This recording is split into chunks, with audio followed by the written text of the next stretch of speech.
Edgar August Poe month continues here on Monster Kid Radio on episode 383 of the podcast devoted to the classic and sometimes not so classic genre cinema of yesteryear. I'm your writer, host, producer, Derek M. Cook, and I want to welcome you to the show and welcome you to the song Acthung Lab. It is from the Venezuelan surf band Los Javelin and is on their new album, Cocktail Caracas, and you can find that over at the Green Cookie Records website at greencookierecords.bandcamp.com.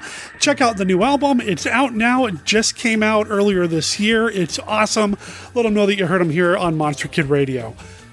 Let's talk about this week. It's week 3 of Edgar August Poe month, and I gotta have my friend Rod Barnett on the show, and I've got to have a movie on that may not have a strong Edgar Allan Poe connection, except he's actually a character in the movie. Yeah, bear with me, bear with Rod, bear with us as we talk about the movie Castle of Blood this week on Monster Kid Radio. Also on this episode of Monster Kid Radio, we have a Weird Wednesday report from Jeff Polier. He braved the elements, and we'll talk a little bit about that later, but he braved the elements to call in a report on what he saw at last week's Weird Wednesday at the Joy Cinema here in the Portland, Oregon area. If you haven't been to the Joy Cinema and you're in the area, you're doing yourself a disservice because the Joy is awesome and Weird Wednesday is really cool. In fact, I'm going to talk about that. We're going to talk about Castle of Blood. We're going to talk about a number of other things, including, well, something that I'm going to be doing here soon. And that's all coming right after this.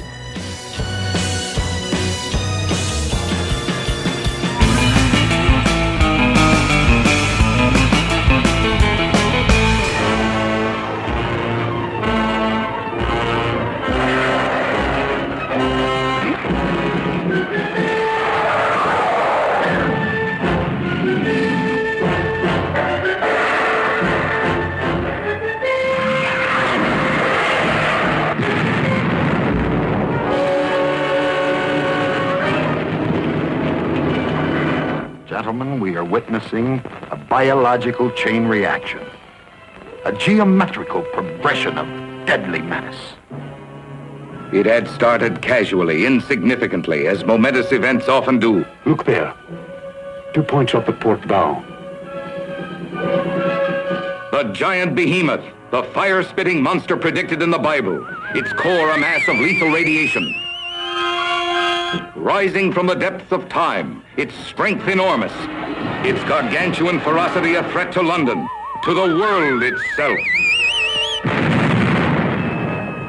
We must find a way of destroying this creature in one piece. Judging by the beast's size, I would say it was powerful enough to drive a battleship.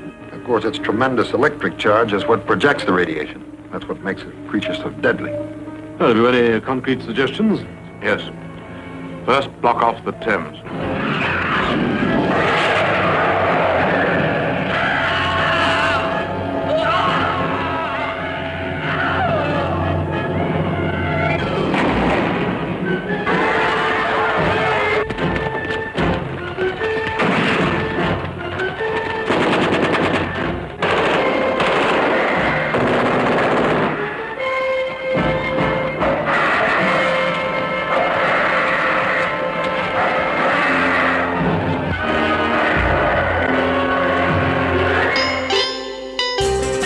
Hello, this is Rod Barnett, the host of The Bloody Pit, the podcast about eclectic film from across the decade. On The Bloody Pit, we've covered Godzilla movies, Doctor Who movies starring Peter Cushing, The Outer Limits, Fu Manchu, Doc Savage, old radio shows, my favorite movies of all time, a Lucio Fulci film or two, 1970s science fiction movies, and a long series on the films of Italian maestro Antonio Margheriti. So if you're curious to learn a little bit about some of the stranger areas of cult film and television, join me and my rotating group of co-hosts on The Bloody Pit. You might even learn something about Coffin Joe. And that's scary, people. Very scary. But the room was quiet. Had it been a nightmare? What woke him? Was the candle in the antique mirror moving? Was there something standing by the curtains? Was he mad? The Crimson Cult. So terrifying they won't let us tell you about it here. She'd wandered alone. The passageway between the walls was damp and musty. She dropped her candle. And then I heard it. Now she has no head. It happened in Horror House. I was there. A nightmare combination of shock and terror, and you're invited behind forbidden doors. Horror House stars Frankie Avalon and Jill Hayworth. The Crimson Cult features Boris Karloff and Christopher Lee.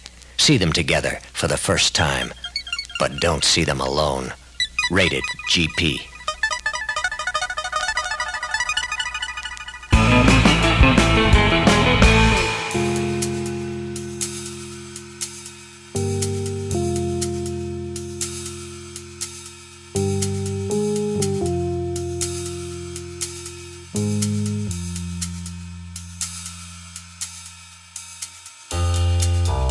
Hi, Derek and the Monster Kids. This is Jeff Polier calling with a Weird Wednesday report. As I'm hiding from the smoke that has infested the Portland area, I'm not even sure I'm going to be able to leave this room later to go to tonight's Weird Wednesday, but we'll see. As for last week, it was kind of a double feature. There was a short first. Both were H.P. Lovecraft related. The first one was called Miasma. It was stop motion animation, about 5 to 10 minutes long, somewhere in there. It was pretty short. And all the language was in a foreign language that I couldn't identify with subtitles, but it was pretty cool. It was still very engaging.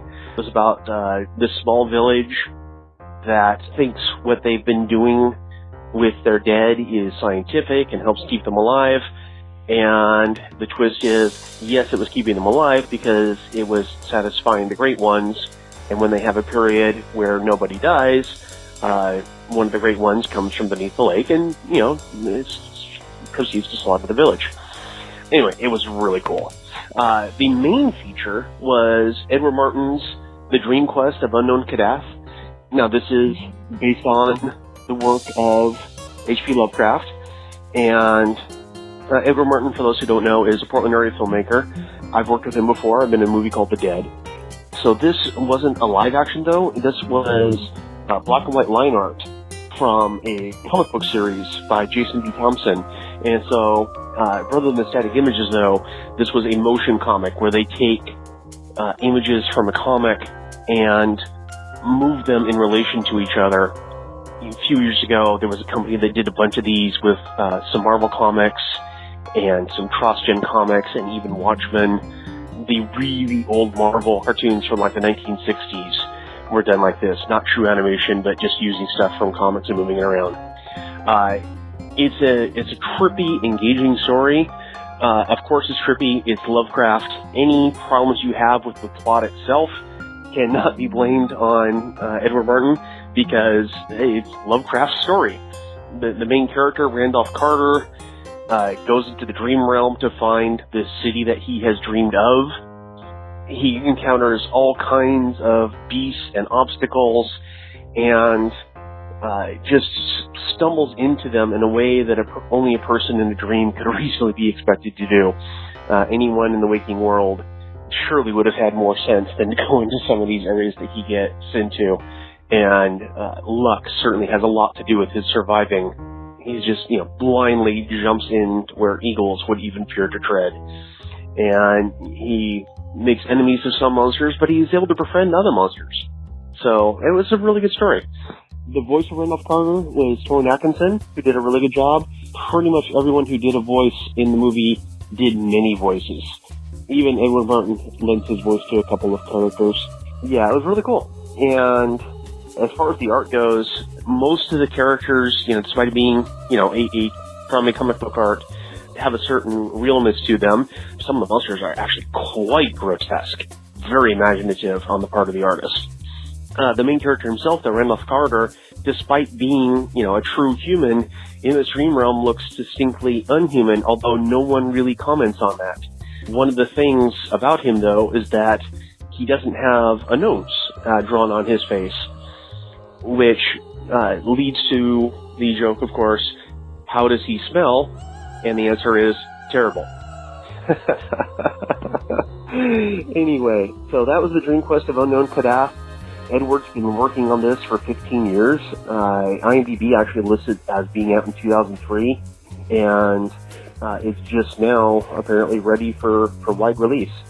So congratulations there, and I hope everyone gets a chance to check it out. If you're interested in Lovecraft, sit down for an hour and 40 minutes and enjoy this. And if you can find Miasma to watch, that'd be great too. Have a great day, everyone, and I'm hoping I'll be able to go out later to see some Sonny Chiba action at the Joy.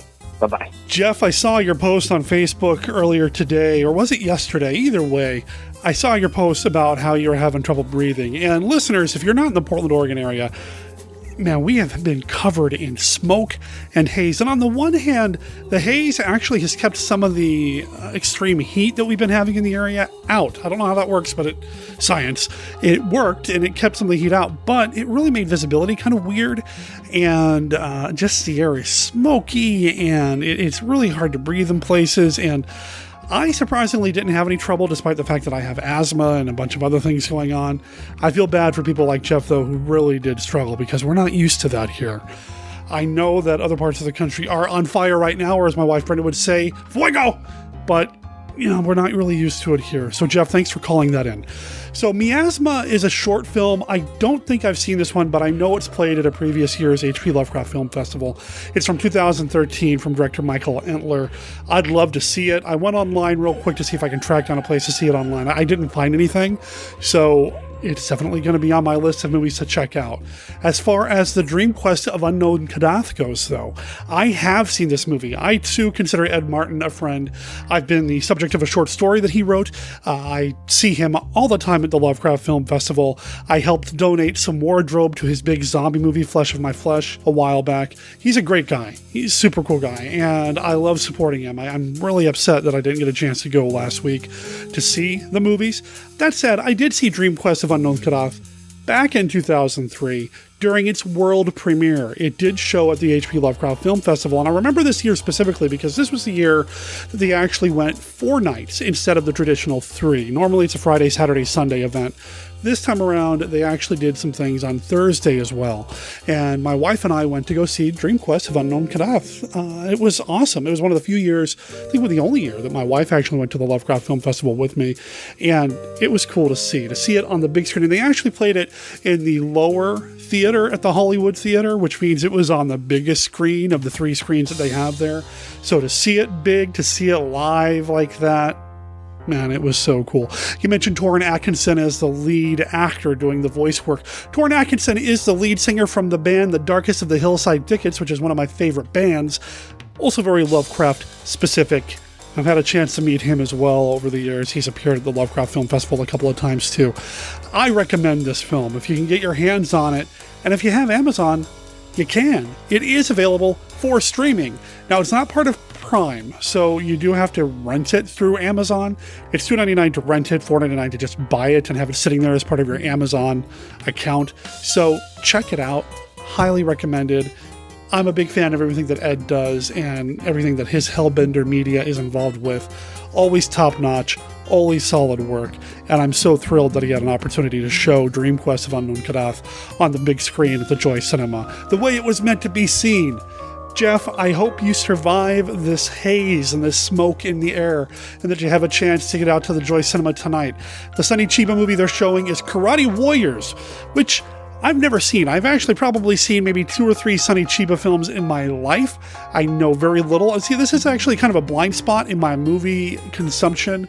Kung fu, karate, martial arts movies, I know very little about and have seen even less. So, you know what? I'm eager to hear what you think of it. Let me know if it's something I should get into. Thanks again for calling in, Jeff.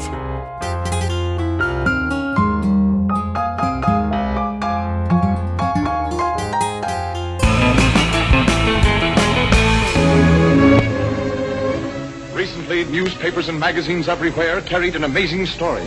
Reporters saw Dr. Manly Hall hypnotize actor Lugosi to give reality to a scene in Black Friday. Horror-struck, they witnessed the hypnotized actor's mortal agony as Lugosi actually experienced the terror of suffocating to death in a closet. Let me out, please! I'm suffocating!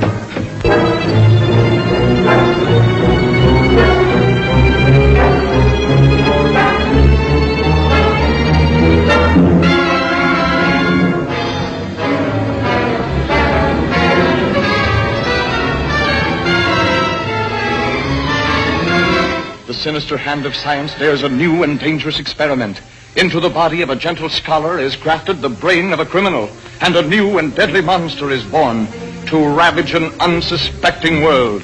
Big shot. Yeah. Fix it up, will you? How'd you get it? The coppers shot me. It's only a scratch. How'd you get it? Well, don't ride me. It's your fault anyway. Fine. Yeah. We'll take the bucks. Go ahead and shoot. You want to dive 200 feet for it? Keep him covered.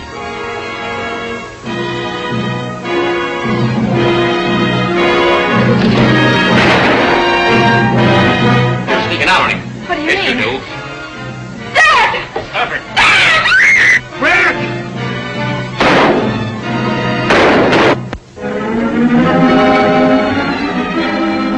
If somebody asked you to describe a movie to them, what would you say?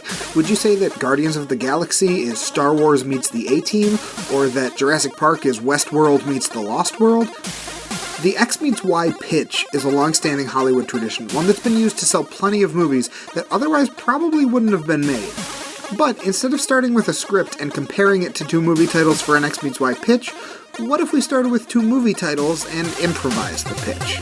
Well, on my podcast X Meets Y, that's exactly what we do. I'm Jonathan Inbody, and each episode I and a guest will randomly select two movie titles, and then we have half an hour to come up with a new original movie idea that could be described as Movie X meets Movie Y. We've done episodes like Ocean's 11 meets 2001: A Space Odyssey, Godzilla meets Old Yeller, and RoboCop meets Dead Poets Society.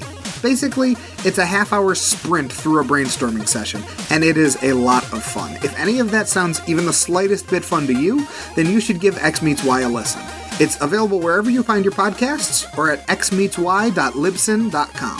Hopefully, you'll hear my voice again very soon, but for now, enjoy the rest of your regularly scheduled podcast, you lucky so-and-so.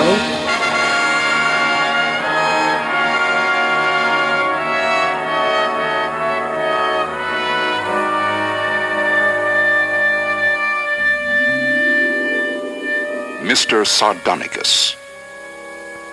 What makes his name strike terror? Sardonicus? Why were you frightened? Sir, you would not understand. You are young.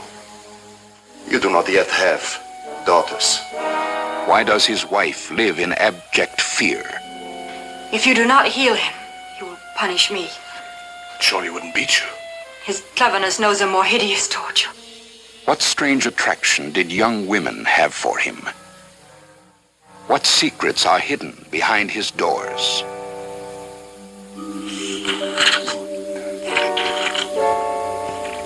Mr. Sardonicus. His deeds formed a fabric of nightmares.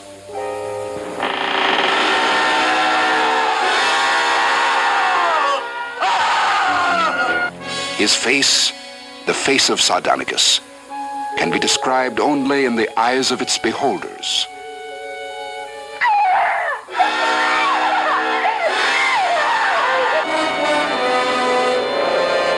Mr. Sardonicus, in spite of all his cruelties, some people will think he deserves mercy.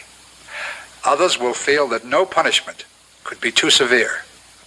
When you come to see Mr. Sardonicus, you will receive a ballad like this. At a certain point in the picture, you will vote thumbs up or thumbs down. His punishment will depend on the result of your vote.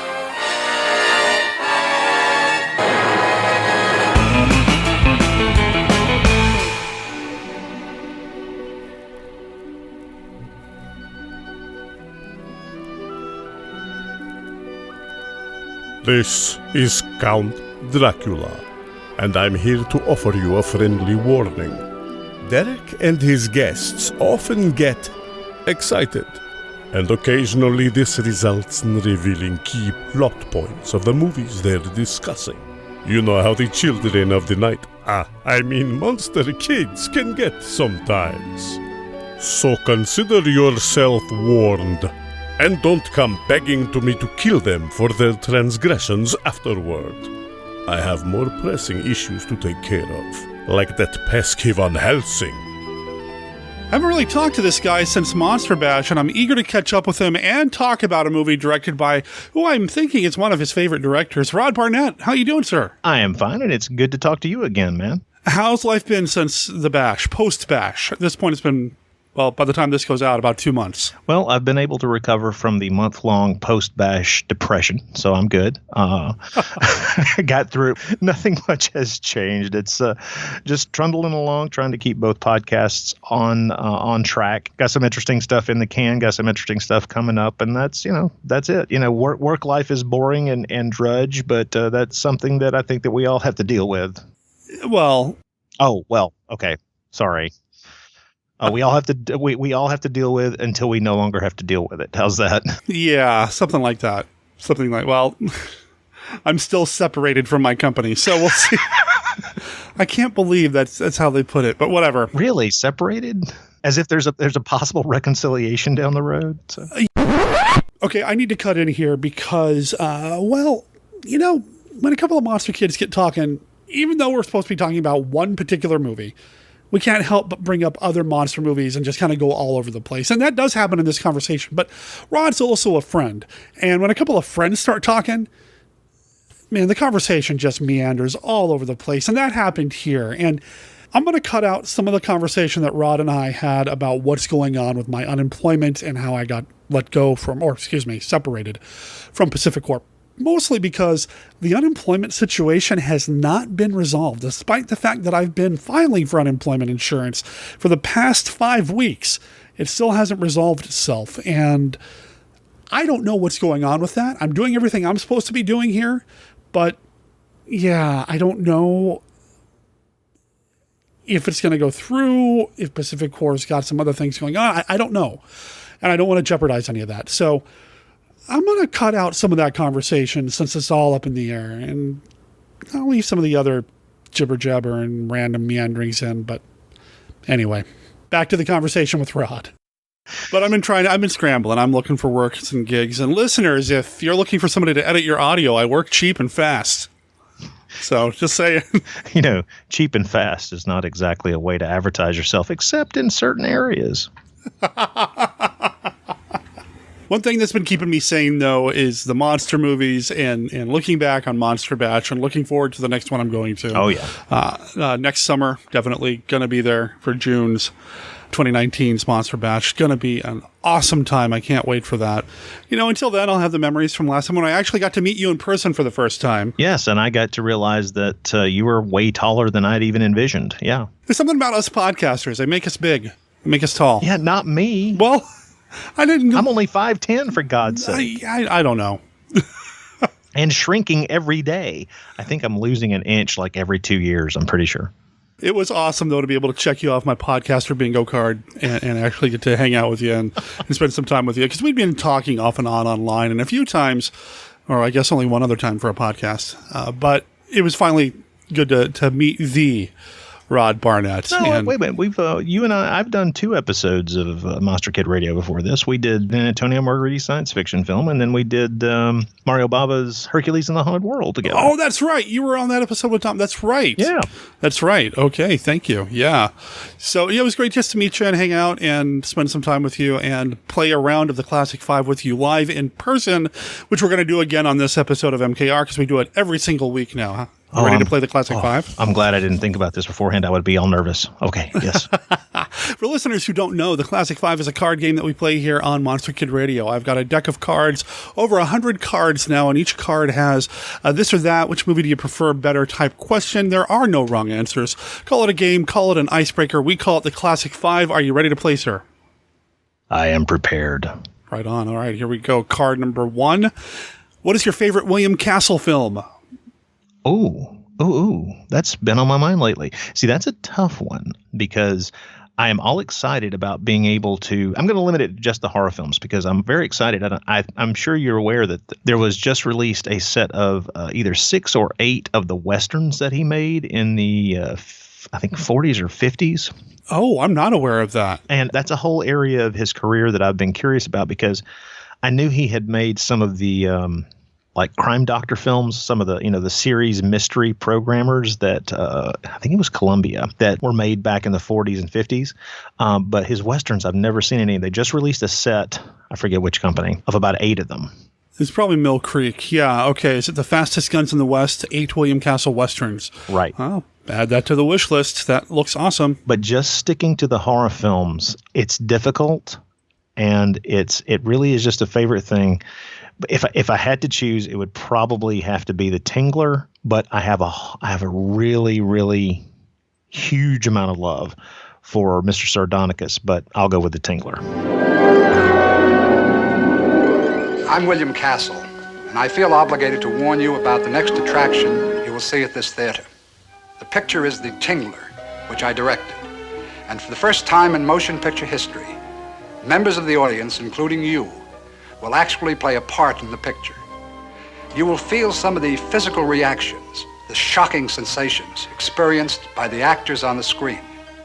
I guarantee that The Tingler has more shocks per minute than my last film, The House on Haunted Hill. But don't be alarmed. You can protect yourself. When you see the picture, you will be told, and remember the instruction, how you can guard yourself from attack by The Tingler. I do think sometimes people forget that he did things outside of the genre work. That up until, mid-50s or so, he wasn't really doing a lot of horror stuff. No, it was the horror stuff that he decided to do when he stepped out on his own, when he kind of took the skills that he had learned, a filmmaker, an apprentice director, and just all-around craftsman at, like I say, I think it was Columbia, but I could be easily wrong. But he decided to step out and become his own producer and, essentially make all the money himself. Pretty much. I would recommend people go back and check out some of his non-genre stuff. The Fat Man from 1951 is a lot of fun, and one of my absolute favorites is Hollywood Story, starring Julie Adams. So go check that out if you haven't. I highly recommend them. And I know at one point you and I talked about me coming on one of your shows and talking about something I don't normally talk about on MKR. Yeah. Maybe some of these William Castle Westerns would be fun to do. Oh, man, that sounds like a great idea. That'll be awesome. Okay. I'll tell you what. Let's look into that later on. That's a great idea. Yeah, let's talk about that later. Off mic. All right. Card number 2. I'm doing this on purpose because of how we first kind of interacted. Uh-oh. If you could have been on set during the production of a kaiju movie, which one would it have been? Oh. Okay. It would be Destroy All Monsters. The following announcement is a special bulletin direct from American International. It may be too late. Our planet may be doomed. Armies have been alerted. The hotlines are in constant use. Civilization is in chaos. The monsters are in revolt. Now a direct report. This is J. Webb in New York. Godzilla is laying waste to the city. The citizens have never known such fear. At the same time, Rodan is attacking Moscow. The city is alert for military action. In London, Manda is spreading horror in its path. And in the Far East, Peking trembles under the wrath of Mothra. We must destroy all monsters. Yes, destroy all monsters, or our civilization will be destroyed. Destroy All Monsters is a motion picture. See for yourself. It really could happen. Destroy All Monsters in color from American International is rated G for general audiences. Oh, man. Just to see them all. Yeah, just to be able to see them trying to coordinate all of the different monsters, get everything together. It's really kind of the last blast of that level of creativity held to a certain quality level, you know what I mean? And it's Honda, it's that creative team really working their butts off, but also it would give me the chance to be on set and see why they didn't use Varan as much as I wish they had. I love Varan, man. I am a Varan fan. I want more Varan in the world. I really do.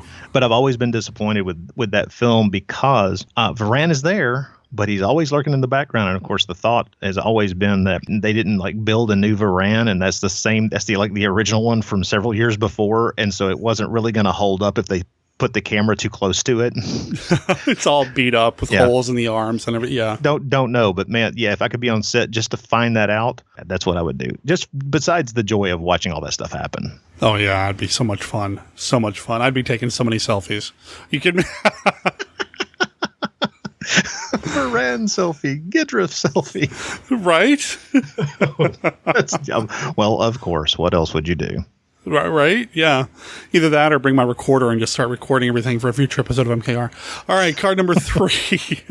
Who never appeared in a Hammer film, but you wish they had? Oh, Vincent Price.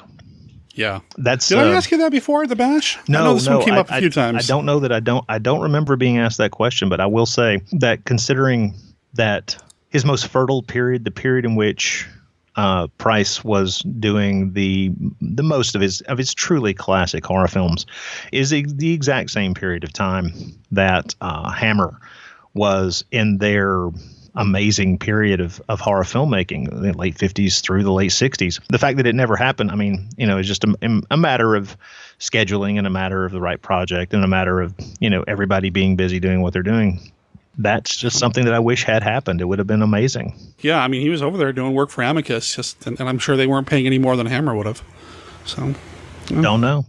Yeah, who knows? Would have been fun. All right, card number 4. What Boris Karloff role could have or should have been played by Bela Lugosi? Well, there's the obvious one, which I just talked about recently with Troy on The Bloody Pit, which is the role that Lugosi was supposed to play and Karloff ended up playing, which is in Black Friday, the 1940 film. Oh, man. Yeah. But that one's kind of the obvious one because that change happened very late in the production process, and it really is not that having gone back and rewatched the film, it is a good film and there are really great performances, but the character that Karloff plays so obviously would have been better served as written if it were Lugosi. But if I were to choose something else, I would actually choose it probably wouldn't work, but it would have been fun to see Lugosi taking a stab at some of those weirder late 50s. Well, okay, I'll change up. Think about this for a minute. Think about what would have happened if Lugosi had been around to try something with Bava like Karloff got to. Wow. Well, and of course, and then there's that part of me that would love to have seen Bela Lugosi play the part that Karloff plays in Val Lewton's Isle of the Dead. It would have been nice to see Lugosi get some better Lewton. It's in the 40s. Yeah. It's in the 40s. Lugosi could still have pulled off that role, and Karloff's brilliant in it. I mean, he's incredible. He really chews on that role effectively. But I think I've always thought that if Lugosi were put into that role, it would have been. I just don't think that anybody was going to. I don't even think anybody was even thinking down that road at the time. Yeah. I'm just trying to think about him like in Black Sabbath and all.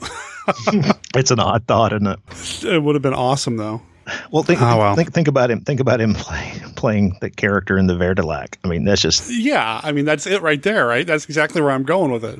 Oh, man. All right. Yeah.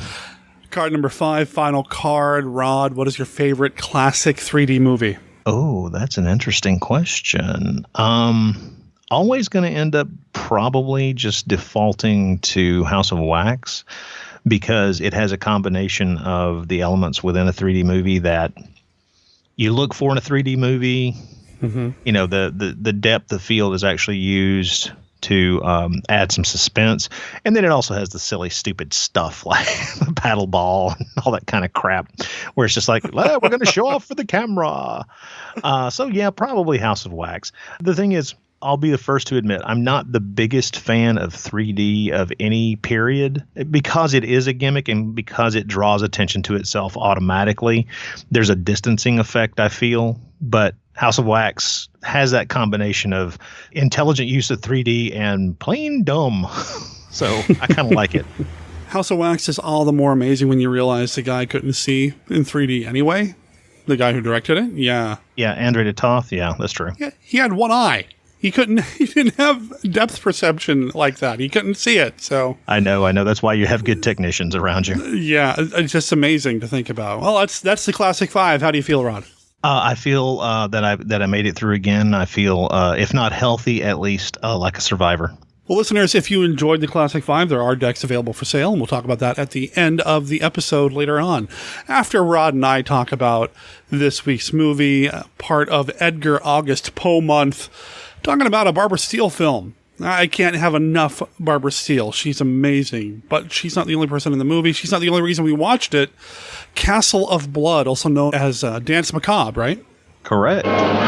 Castle of Blood. This is the shocking drama of a young writer who disregards the warning of his master, Edgar Allan Poe, and accepts a wager to pass the night in a castle of mystery and legend. The Castle of Blood. No one has ever witnessed and survived the awesome secrets, the ghostly events of this Castle of the Damned. I've dreamed of this night. At last I can go away with the man I love. You can't leave, Elizabeth. You're trapped in this castle.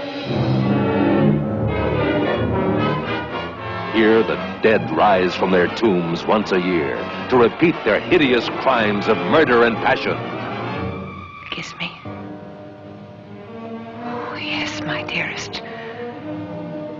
Keep on embracing me. I want to absorb the warmth of your body. For a moment, I thought that your heart had stopped. I'm dead, Alan. No! No, Herbert, no! No! Every death is repeated tonight. Come.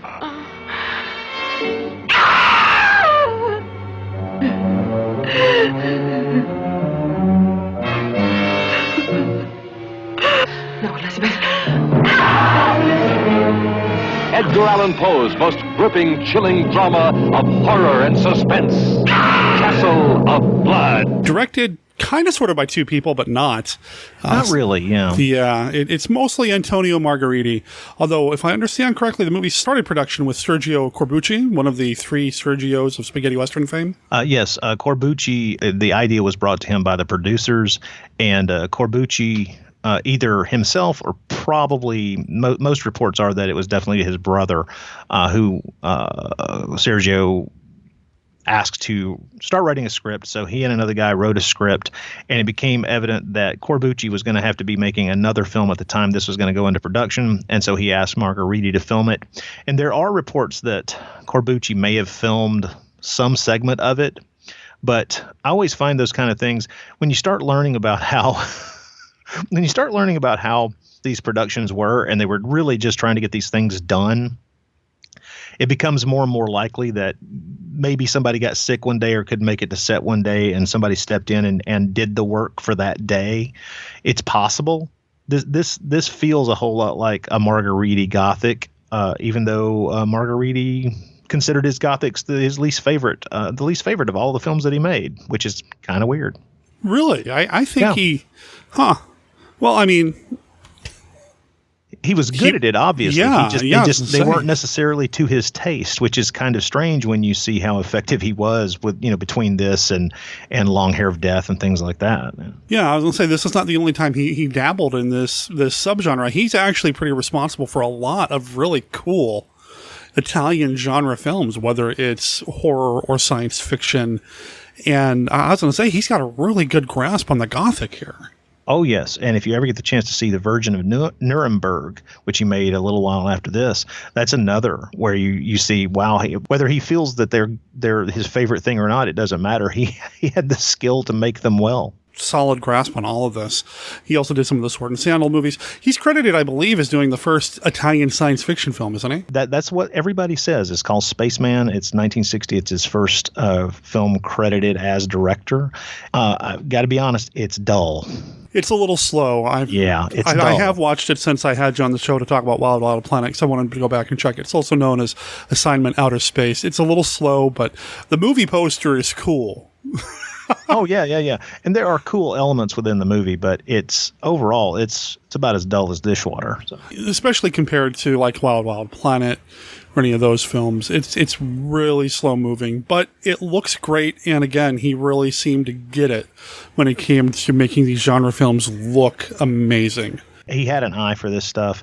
And even, when you realize how fast he had to make almost all of these movies, he made this movie in 15 days. Wow. Yeah, that's not an exaggeration. That's not someone misremembering. Everybody knows how long this thing took to make. They didn't have a lot of time, and he employed a lot of different techniques to make sure that they could get it done as quickly as possible, including having 4 cameras running at the same time so that they didn't have to like restage shots. They could just shoot from 4 different angles and then have it in the in the editing bay, being able to, take their time after they shot everything to get it all together properly. Oh, see, I didn't know that. That's fascinating and smart. Very smart. Yeah. If you're working fast and you've got that, you've got the equipment and you're shooting wild, you don't have to worry about bothering with the sound because that's going to be done later. Mm-hmm. You can get away with murder like that. That was pretty common with a lot of Italian productions. The spaghetti westerns are notorious for just having the actors show up and speak whatever language they're going to speak, whatever they normally speak, because we're going to fix it all in post later and dub everything in later. So that's pretty notorious. Yeah. So if you're not worried about sound, yeah, of course have several cameras going. It doesn't matter. Yeah, because the noise on set doesn't matter. Having the director tell you to, back up and take that step again and, just restart. And you can just keep the camera rolling and have those few seconds just edit it out later on. It doesn't matter. It's a very effective. And of course, if you can do it, it makes it easier to complete a movie in less than 3 weeks. Yeah. Yeah. Well, and you've got such a great location. I don't know where they shot this. Oh, I don't know if it's a set or if is it a set or is this an actual building? Because whatever it is, it looks great. Okay. As a matter of fact, that's one of the reasons why the film looks so cool is because the sets were being reused.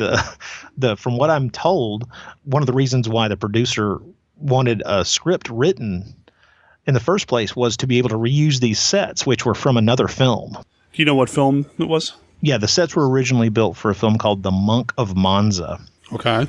And so they had these standing sets that they, taken the time and money to build, and it's just like, milk another film out of them.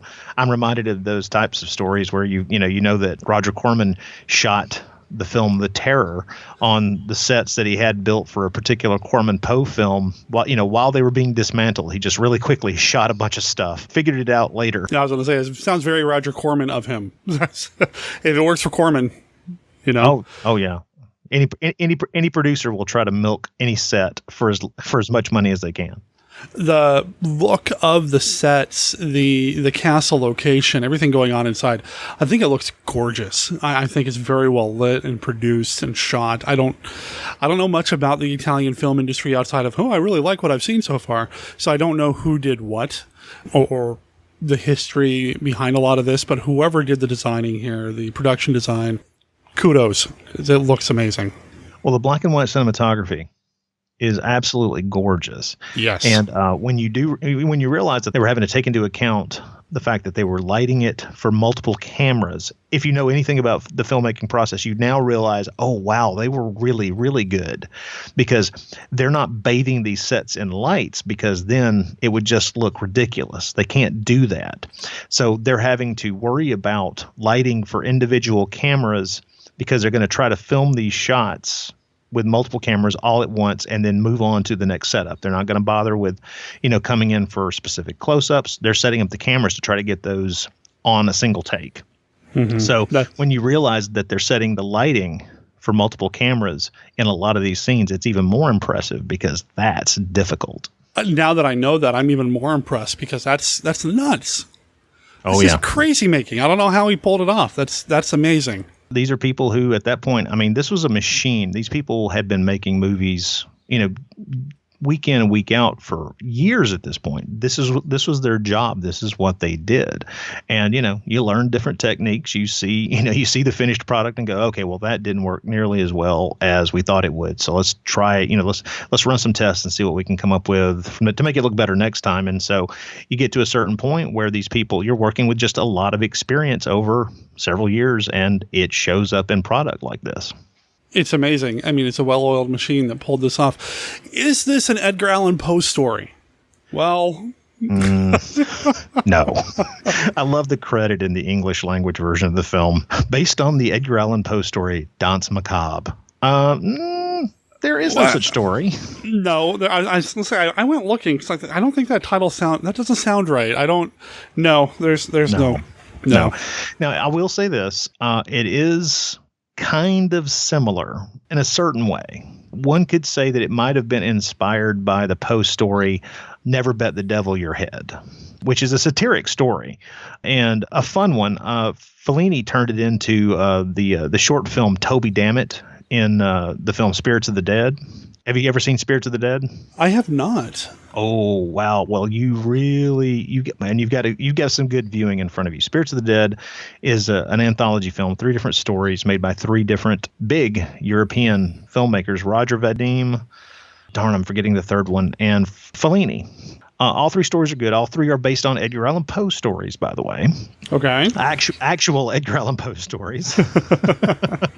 Actually, Tim Lucas has just written a book that's about to come out from Fab Press about the film here in the next couple of months, I believe. Okay. And and the Fellini segment is the one that ends the picture, and it stars Terrence Stamp as the character Toby Dammit. And that is the character's name in the original story. But they changed the details quite a bit. They turned it into a very Fellini kind of thing because Toby Dammit is a British movie star who's brought over to Italy. He's lured over to Italy to make a film in Italy. But the way they were able to lure him over is they promised to pay him with an Italian sports car. The Fellini film is amazing. And the element from the story that you can kind of see in Castle of Blood is the idea of essentially taking a bet or being willing to gamble ridiculously with your own life in a situation in which you don't really understand what the consequences might be. And so maybe that's where they were kind of getting a little bit of inspiration from. But let's be honest, we all know what the deal was. At the time, the Roger Corman made Edgar Allan Poe films were humongous box office worldwide, and everybody and their grandmother was slapping Edgar Allan Poe's name on everything that they could, trying to make a buck. Even Corman himself with the Haunted Palace. It's not a Corman story at all. It's Lovecraft, but Poe was bringing in the money, and so let's slap his name on it. Now, Poe does actually turn up in this film, though. He's an actual character in the movie. Corman never did that. And in general, by the 60s, having the author show up as part of his own story was not something that was done. And when it was done, it was I can think of a particular Amicus horror film with the story with Jack Palance and who's the co-star in this? That Amicus short story called The Man Who Collected Poe. Right. Mm-hmm. Where you actually have Edgar Allan Poe as a character in the story. But that wasn't done as much. That's something that kind of is much more how people who did silent adaptations would do. They would actually have a framing device in which the story's author turned up as kind of the narrator or the person who told the story, or maybe even the person to which the story happened. But with this particular film, it is very fun to pretend that, okay, Edgar Allan Poe went to London. Okay, sure. And went over there and at particular random bar was recounting his story of Berenice to kind of entertain all the patrons. And this is how this story begins. And I will say that at least this guy, the actor they have playing Poe, actually kind of looks a little bit like Poe with that mustache. I have to say that's not too bad a likeness. No, it's not. I mean, I've seen better likenesses. I'm thinking Jeffrey Combs, of course, but he does a really decent job. I mean, it works for what he's doing. He's played by who? Silviano Tranquilli. I think that's how you pronounce his name. Silvio Tranquilli.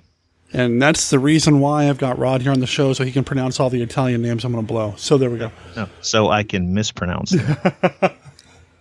Well, here's an interesting thing. Margheriti remade this film a few years later in color with a different cast, except for this particular actor. The fellow who plays Edgar Allan Poe in Castle of Blood played a different character in the remake. He plays the husband, the married couple that we see come into the house at a certain point and then get dispatched by the ghosts. That's the character he played in the remake. And the remake is Web of the Spider, is that right? Web of the Spider from 1971, yes. Which I did not get a chance to watch for this, unfortunately. I wanted to, I just ran out of time. Oh, don't worry about it, because that's what's great about that is that's something we can cover some other time. Yeah, maybe next Edgar August Poe month. There you go. It is something that's on my list. I do like the company that put it out. I'm a fan of what Garage House Pictures is doing, and I would love to get my hands on that blue because I bet it looks great. Their Blu-ray of the film is just jam-packed with multiple versions of the film and extras. It's great. Yeah, no, they do really, really good work. And yeah, we'll come back to it at some point. I think it'd be fun to have Rod on again to talk about that down the line. Mm-hmm. But in this one, we've got Edgar Allan Poe kind of opening the story. And like you said, you don't really see a lot of that. I mean, I think probably the most popular amongst monster kids is Bride of Frankenstein, where Mary Shelley is like, oh, that's not where the story ended, But yeah. You don't see a lot of that. And in this, it's not even like he's narrating the story. He's just a character here who shows up at the beginning and the end to kind of dare our main character. Well, he's not even the one doing the daring. He's just kind of there while the main character gets dared to spend a night on the Night of the Dead in this castle. Yeah. And that he's a journalist. Alan Foster, played by Georges something French. Riviere, I think. Okay. That's my best guess at that, and I'm a little better with French names, but I still suck. So the only French I know is so that's yeah, I appreciate it. I thought surely you were going to say Pepe Le Pew. He's our lead. He's the man who takes the bet to spend the night. As you can tell from the name, he's a French actor. He did a number of films. He's quite good in this, and he turned up in a lot of movies. I mean, The Longest Day. He did Horror Castle, which is another Gothic around the same time, another Italian Gothic around the same time. Mm-hmm. Let's put it this way. Not the last time he worked in Italy. He was also in a couple of spaghetti westerns and a couple of Euro spy films. Yeah, I was going to say, he was actually one of my favorites. I love the Agent 3S3 Passport to Hell film. I'm a big fan of that one, and he's in that. I've seen that one, and I vaguely remember really thinking a lot of it, but I've seen so many Euro spy films between now and then. My memory has faded as to the details. Sometimes they kind of blend, as do the spaghetti westerns. They just kind of start to blend a little bit. Yeah. Because, like we said earlier, I mean, this was a machine. This was the way they made film in Italy at this time. It was very factory-like at times. So a lot of times they just kind of, start to look alike, sound alike. But, if they all look good and sound good, so be it. But he was also in Minnesota Clay, which is also another really good spaghetti western film. And that's a Sergio Corbucci film. That's actually that's an interesting one. That one was made in Italy before the big boom of spaghetti westerns. So in other words, before Fistful of Dollars came along and just kind of blew everything else out of the water, made everybody realize what a change had happened within the industry. And so Minnesota Clay is very much what you would get from Italy at the time if they made a western, which was, it looks a whole lot like a 1950s Hollywood western. Good cast, a good enough little movie, but I've seen people talk about Minnesota Clay and be disappointed with it, and I was like, yeah, that's because the sea change had not occurred. We had not had Sergio Leone come along and just kind of change all the rules. So, right, yeah. Cameron Mitchell is the lead in that, and he's fantastic. Oh yeah. If you don't have a lot of Cameron Mitchell in your movie watching diet, you're missing out. Talk about a guy who likes to chew the scenery, but he does it in such a delightful way. It's wonderful. Oh yeah, he's so much fun. Mm-hmm. Indeed. But yeah, so George is our lead actor. He's our journalist who gets there to stay the night in the hotel. I'm sorry, not the hotel. Whoa. He's our journalist. Abandoned castle. Yeah. Where's I going with that? I don't know, Horror Hotel? Yeah, I don't know where that came from. I need more coffee this morning, clearly. And supposedly people have been dared to stay the night here before and haven't really made it through the evening. Well, I think that's interesting in that's one of the first things you'd think a journalist would ask is like, have you done this often, sir? Are they still alive? Can I speak to them? Right, yeah. No, he takes it, and he takes it for a very low amount of money. It feels like he kind of lowballed him a little bit. Not dollars, but whatever it is that we're using. Pounds. Pounds. Very, very little money, I would think, for something like that. But no, he takes it because he says he's a journalist, not a man of means. I like that detail because what Lord Blackwood initially says is, would you be willing to do that? Would you be willing to take this bet for £100? And the journalist demurs because he's like I'm poor. I can't put up £100. And that's when he suggests the 10-pound thing. And I like that detail because it shows that this is a man who's thinking, it's possible I could lose this, so I need to be realistic about it. So, and I do like that he also looks to Poe as you're a journalist, you understand. Because a lot of people, when they think about Poe, they don't really think that he did anything other than, Nevermore and some of these other more horror things. But yeah, he did work as a journalist. Oh, and a critic, and it's his work as a literary critic that made him truly hated by a lot of other writers at the time. Right. So I thought that was a neat little detail as well. I mean, we might be doing a movie saying it's supposedly based on Poe, but it's not. But at least we're going to get that one detail about Poe correct. Yes. So I liked that. I liked having that in there. They take him out to this castle, and you mentioned the name Blackwood. It's Blackwood Castle, and the Blackwoods is Lord Thomas Blackwood is the man who sends him to the castle. That's the one. That's the one.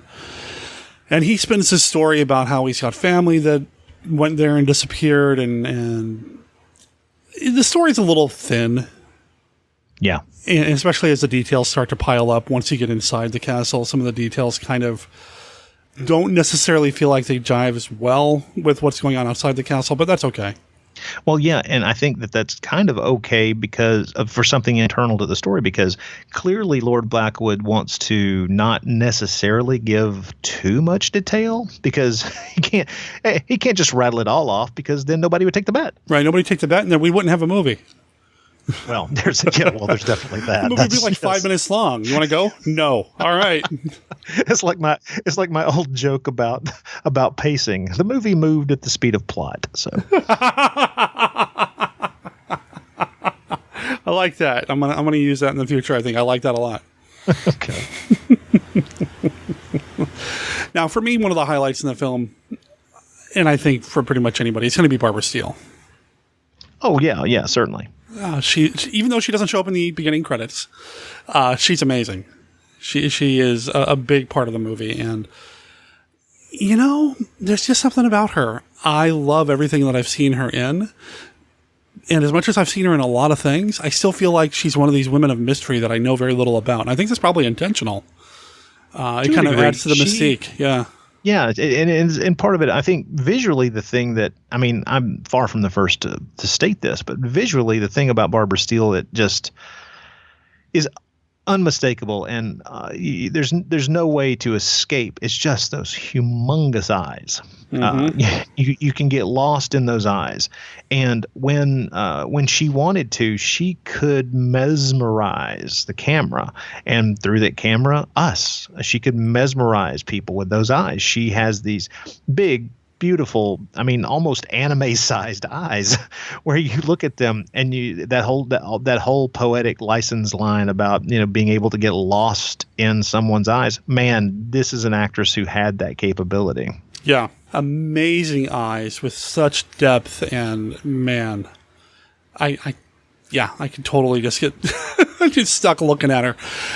And I don't know, have you ever had a chance to meet her at like a convention or anything? No, I've never had the opportunity. I had always heard that she was difficult, but when I had a chance to meet her at the Lovecraft Film Festival here, was it last year?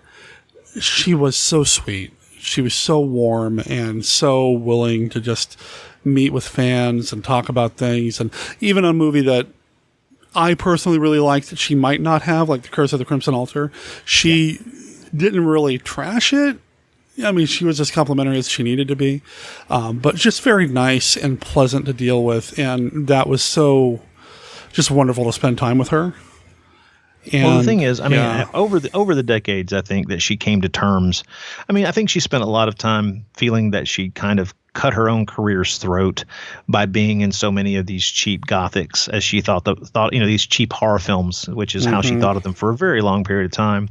And I think it took a long time for her to have success in different ways to be able to look at that part of her career with something other than bitterness or a sense of regret. And it's good that she has, of course, over the past 20 some odd years, she's obviously come to the point where she's very happy to talk about that period. And she looks back on it and she'll be honest about it, which is exactly what you want. But the way she views it now is, I think, colored by the fact that that's the part of her career that everyone remembers her for. And it's the work that she did within those that brings her so much attention these days. And I think that happens with a lot of actors and actresses and filmmakers in general, where they are suddenly stunned in later life to learn, wow, this is what you guys love? Right. Really? This was 2 months out of my entire life. Are you sure this is what you like a lot? Well, and the thing is, I mean, to be blunt, I mean, she not every one of these movies she was in was particularly fantastic, and she would have reason to be angry at some of them. I mean, or to be angry to talk about them anymore. I mean, as much as I love the She Beast, I love that film too. I love that movie a lot. I also know what happened to her making that movie, which was that they had her for 1 day. Mm-hmm. 1 day. Everything you see her do in that movie was shot in a single day. And by day, I mean 24-hour period. So the producer paid her for 1 day and kept her for the whole 24 hours shooting the whole time to get the most out of his money. And so I can understand if you brought up the She Beast, she might still want to strangle that producer and the director probably too. I love that movie though. So, you know, I love that movie too. Even for a movie, and that was a Michael Reeves production, and Michael Reeves had issues of his own. But made 3 great films. And he made really 3 effective, chilling movies. And I love She Beast. I love it a lot. I've had a chance to introduce it here locally and present it there. I've got it on Blu-ray now, and it looks beautiful. So even in a movie that she may not have had the best time making, she still brings her A game to the role, whether she meant to or not. I don't think she could not deliver a solid performance. I mean, she talks about Curse of the Crimson Altar, about how she was wasted in that movie, and you know, she kind of was, but every time she's on screen, you can't help but watch her and just are riveted by her. Well, that's true anytime she's on screen in any of her pictures. Yeah. I mean, I'll never forget being utterly shocked rewatching Piranha years after the fact and realizing, holy crap, that's Barbara Steele. Because the first time I ever saw Piranha, I didn't know who Barbara Steele was. Right. Because I had not been introduced to the Gothic films. And then I saw several of them and then rewatched Piranha and went, oh my God, that's Barbara Steele. And you've got to know at that point the reason that Joe Dante, one of his first films is like going out of his way to get Barbara Steele in the movie. He's like, this is my chance to talk to Barbara Steele about all those movies she's made in the 60s. So. Oh, I'm sure that's exactly what it was. Oh, man. She's amazing. Like, she's just a great person to speak with at a convention. Just phenomenal. And in this film, she actually displays something that I'm not usually used to associating with her. There's some vulnerability here. When she turns up in something like Black Sabbath or something like that. I'm sorry, not Black Sabbath. Oh, Black Sunday. The other one. I always get the titles mixed up. Black Sunday, Mask of Satan. Yeah, when she's in Black Sunday, maybe at the beginning she's got a little bit of vulnerability, but she's the villain, or kind of sort of the villain. She's very, I don't know, solid. She gets to kind of play both sides of the coin a little bit in that movie. A little bit, but in this film, I feel like there's some vulnerability that I'm not used to seeing her with, which I really respect and appreciated, and makes me love her acting even more. Yeah. I mean, she pulls off scared, and I believed it. But that's not the only she's got nice range in this film. She gets to do a lot in this movie. And I don't know. I don't know if I'm making much sense. I'm just kind of babbling about how much I love Barbara Steele. Well, I do have a good question for you, not to kind of throw the classic 5 back in your face. But yeah, that's fine. Which, if you had to choose of our Gothics, which of the Gothics that she made is actually your favorite? Man, I keep going back to this one, but of course Black Sunday's amazing. Not since Dracula stalked the earth has the world known so terrifying a day or night. It is I who renounce you, and in the name of Satan I place a curse upon you.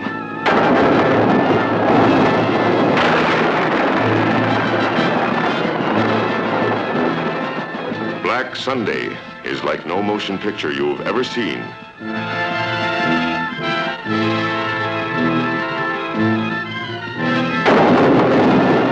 There are those who believe and those who do not. But both must know the suspense, the shock of meeting the living dead. and of bringing the dead to life.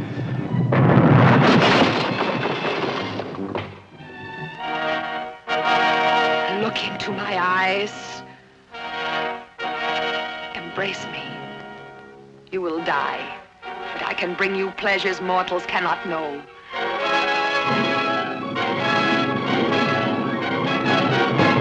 Black Sunday, the most terrifying motion picture you'll ever see.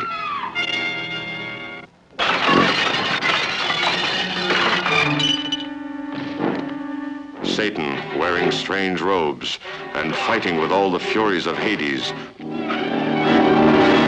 arouses the countryside to a frenzy of black terror.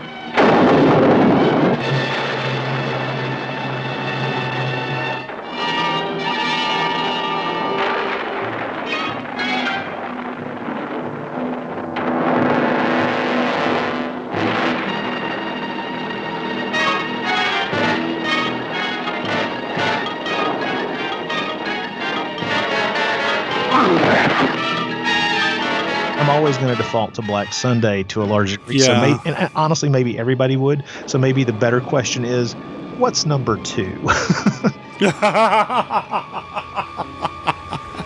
I do like Long Hair of Death quite a bit. Oh, yeah, it's great. And I also really like The Ghost.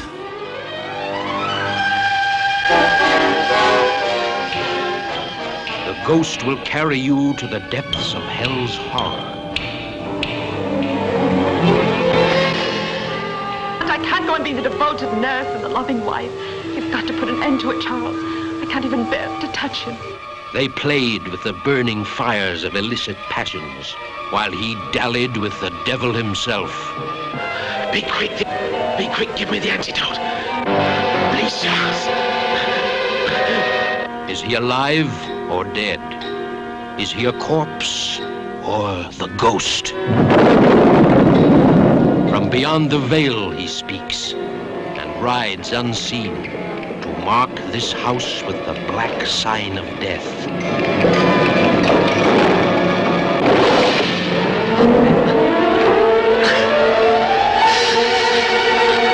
They knew the terror of fear. Stop it! Stop it! Shut up! And the frenzy of limitlessly indulging their lusts until the ghost turned their love into the violence of avaricious hate.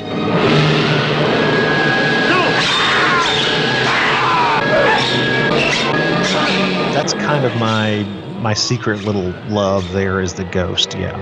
Okay. In the last few years, I'll admit, having finally gotten to see An Angel for Satan, the 1966 film, that one wasn't easy to see for a very long time and then got put out on DVD a few years ago. Now that I've seen that, I really kind of like that. That might be my, we're just talking favorites here. Yeah, yeah. So that might be my second or third, maybe just the third. I really kind of like An Angel for Satan. Maybe because it's a little bit different. Mm-hmm. But she's great in it. She gets to play 2 roles. Yeah. No, I do like The Ghost quite a bit. It's a Ricardo Frito film, which another director, I everything that I've seen by him, I enjoy, but somebody I know very little about. The more you dig into his films, I mean, once you see something like The Awful Dr. Awful Dr. Hickok, you realize, oh, so he liked to dabble into some very, very, very controversial subjects if you pay attention. Yeah. But Freda's an interesting director to delve into because there's a lot of stuff there, and he worked across a bunch of different genres. And when he was on, he was really kind of amazing to watch. Some of the stuff that he did, he co-directed E Vampire with Bava in the late 50s, which is kind of considered the first Italian horror film of the period. And then went on to make some really interesting. Well, he made a Giallo, which everybody seems to hate in the early 70s, but everything else I've ever seen with his name attached to it, I've enjoyed to one degree or another. I mean, he does solid work. Just, again, somebody that I don't know anything about.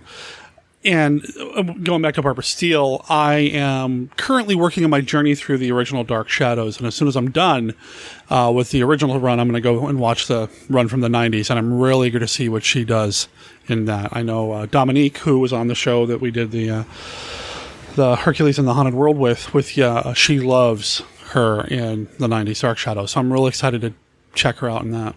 I've always been curious about that 90s Dark Shadows. I've never watched a whole lot of Dark Shadows. I've enjoyed what I've seen, but it seems to me that I have to say it doesn't paint me in a kind light. But there's a part of me that wants to see that 90s version because at least there's a certain amount of it, and I could get my way through it quickly.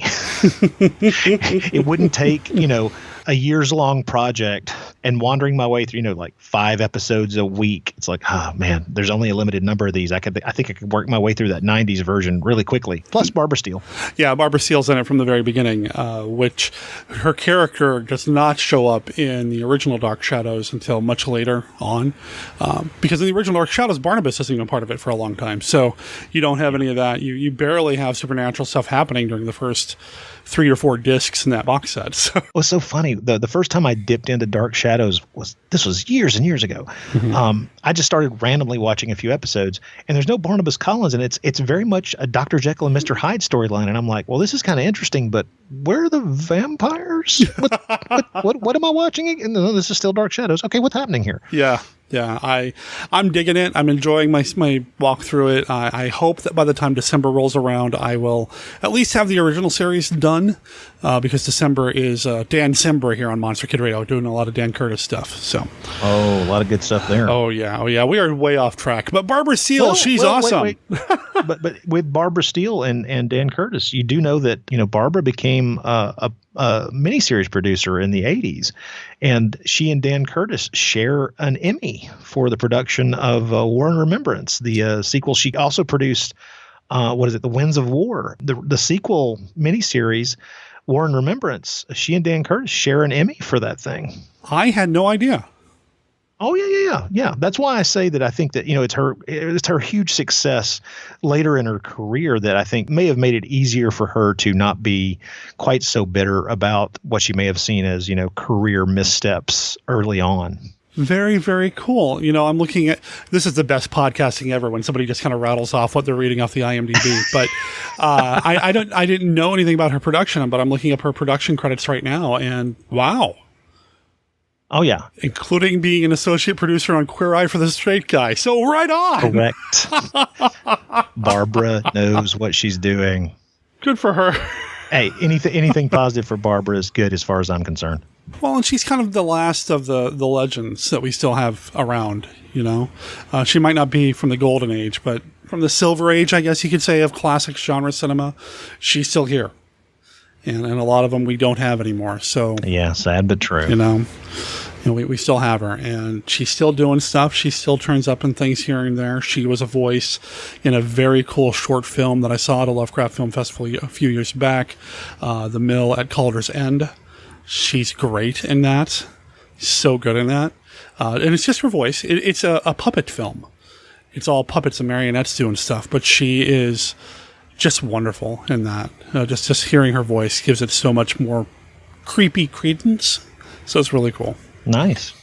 So anyway, welcome to the Barbara Steele podcast. Thank you for listening to me and Rod gush about somebody that we probably secretly have a little bit of a crush on. You think? Are we being a little obvious about it? Just don't tell Julie Adams, okay? And I'm okay. Yeah, right. So back to the movie. Barbara Steele is stuck in the castle. Yes. Well, we have our main character meeting Barbara Steele first, because that's where you want to start, because everything's downhill from there. Well, that's what keeps him in the house, right? That keeps him in the castle. Exactly. If I'd met, say, like Dr. Karmas first, I'd probably, okay. Yeah, and yeah. You're a weirdo. Yeah, Dr. Karmas is maybe the most interesting character in the film, but at the same time, if you meet him first, maybe you still leave. But yeah, especially after he kills that snake. But oh, God. I'd seen this movie before, but warning listeners, they kill a snake on screen. It's real, and it sucks. I'm an animal lover, and I cringe, man. It is real, and it's obvious that it's real. I mean, it's the point of the scene. The point of what he's doing is to kill the snake, and it's the point of the dialogue. It's the reason the scene is written the way it is. That doesn't make it good. That doesn't make it a positive thing. But I will warn people, and this is something that my friend John Hudson and I have been for the past few years going through, haphazardly going through Antonio Margheriti's films. And boy, did we realize that we'd stepped into it when we ran across multiple instances across his entire career of real animals being killed on screen. Now, yeah, you can say exactly what I'm sure a lot of people are thinking right now, which is, hey, nobody thought about this kind of stuff back then. And to a degree, you're right. I mean, we were talking about snakes. We're not talking about somebody like, killing a horse on screen or something stupid like that. These are, spiders and insects and in this case, a snake. It's still one of those things that as you move into the 21st century, you're glad we no longer do. And you have to you have to accept it. You have to accept it as a part of this is the way things were done. And it is unpleasant, but it is a good idea to kind of warn people that exists. It's not like some of the cannibal films shot in the 70s where, they kill monkeys on screen or something ridiculous like that. Or you watch a snake swallow, some kind of weasel or something. That's not what we're talking about, but it is still there, and forewarned is forearmed. It is. I think to kind of gloss over it kind of sort of does disservice to the history. And, it happened, and it continued to happen up through the 80s. Well, even here in the States, on Friday the 13th, they kill a snake on screen. I mean, it's something that happens, and it's unfortunate. And boy, I'm so glad they don't do it anymore if they can help it, if they're on the up and up. What is interesting that I found about this is that the director of Cannibal Holocaust was an assistant director on this film. Oh, yeah. Ruggiero Deodato, yeah. And that film is notorious for all the on-screen stuff they did. It was like there's a turtle and some other terrible, terrible things that happened. Well, Adrian Smith and I covered Cannibal Holocaust on The Bloody Pit a couple of years ago. And that's one of the reasons why we wanted to cover it, was just to kind of dive into the whole idea of talking about, on-screen animal cruelty. And the only, the best defense that can be made is actually made when you talk about Cannibal Holocaust, which is the animals that were killed on there were killed for food. You're not watching someone, murder an animal just to get it on screen. These people, you see them kill and eat the animal. They kill it and cook it, and then that's, part of the story. But still, it's still hard to watch. I don't necessarily, I don't want to necessarily see it. Yeah, so. I'm a vegetarian, man. I don't care. I don't want to see. Are there some leaves you can eat, man? Come on. I'm not a vegetarian, and I still don't want to see it. Yeah. So maybe that makes me, a bit of a hypocrite, but at the same time, I've been, I grew up pretty close to my grandparents' farm, so I've seen some of this stuff up close and personal, and so I don't find it entertaining. I find it part of how we live, and not necessarily a pleasant part of it. And so it doesn't need to be part of my horror movie necessarily. Right. Yeah. I mean, we kind of watch these movies for a little bit of escapism, and it's kind of hard when that, something didn't escape the film, and it's tough. The snake killing sequence, it is a part of the story. I mean, they do work it in there. It's not just, hey, let's kill a snake, like say on Friday the 13th, but there's actually a little bit of story woven around what's going on and why he's doing it. Unfortunately, that means we keep cutting back to the snake corpse or throughout the entire sequence, but it is part of the story, kind of. Yeah. But I mean, my should I throw salt on this wound? My suspicion is that, of course, the reason given in the dialogue and the reason that the character is doing this is to illustrate what he considers to be a scientific principle, which we all know to be total BS, because we're not living in the, the mid 1850s or the mid 1800s when this story takes place. So we know that what the quote unquote scientific theory he's putting forth is total BS, but it is part of that period. It is, something that someone would put forth as a reasonable scientific theory at the time, which makes it, interesting and fun. But at the same time, when they're cutting back to the snake and it's writhing around, my suspicion, by the way, is that thing it's laying on is being electrified to get that thing to move. Oh, man. So sorry about the salt in the wound there. You're probably right, though. You're probably right. Yeah, I'm probably right, and that doesn't make it any better. No, it's awful. I think warning people ahead of time, if you haven't seen the movie, just know that it's coming. The movie is so much more than that. It really is. There's some really cool stuff happening here. I mean, this is a great haunted house story. One of the best of the period, in my opinion. I think it works so well. And they claim that it's an Edgar Allan Poe film, and it's really not a real life analog story that he wrote that feels like this. But I feel like there are some things in this story that could have been Poe. They're kind of Poe-like. Oh, very much. I mean, they're obviously going for something that would fit very easily within what you might refer to as that kind of quote-unquote Poe literary feel. Maybe I would keep myself from saying genre, but I mean, the tone is very similar to the tone that you would feel when reading one of Poe's creepier stories. Yeah, yeah. And I don't know how in-depth we want to get with it, because I know we kind of spoiled the whole thing with the snake, but I feel like this is something people need to see just because Barbara Steele's amazing in it. It is a haunted house story. Alan Foster is challenged to spend the night in this dark and creepy castle where a lot of people have died over the years, and Alan Foster gets to see it all. That's the most amazing thing about this, is that what we get to see is what he gets to see, which is all of these murders that have happened in here, the initial murders and then the murders that happen after the fact, played out in front of him with him unable to do anything or to even act to do anything. And what's great about that is it's possible to go all meta, because we are, as the audience, essentially that main character, the journalist who's viewing all this stuff but unable to do anything about it. So he's very much us, watching a film, unable to alter what happens on screen. And so it's really kind of neat the way that plays very effectively. Yeah, it really is. I mean, you can go meta with that, sure. I mean, what happens to Alan at the end of the movie doesn't necessarily happen to the audience, thankfully. Thank God. Yeah. But no, that's a really good point. I mean, we are on this ride to watch this story unfold. I would love to walk into one of my favorite movies and actually have it happen around me as an experience. I mean, that'd be okay. Maybe not all the movies that I enjoy watching.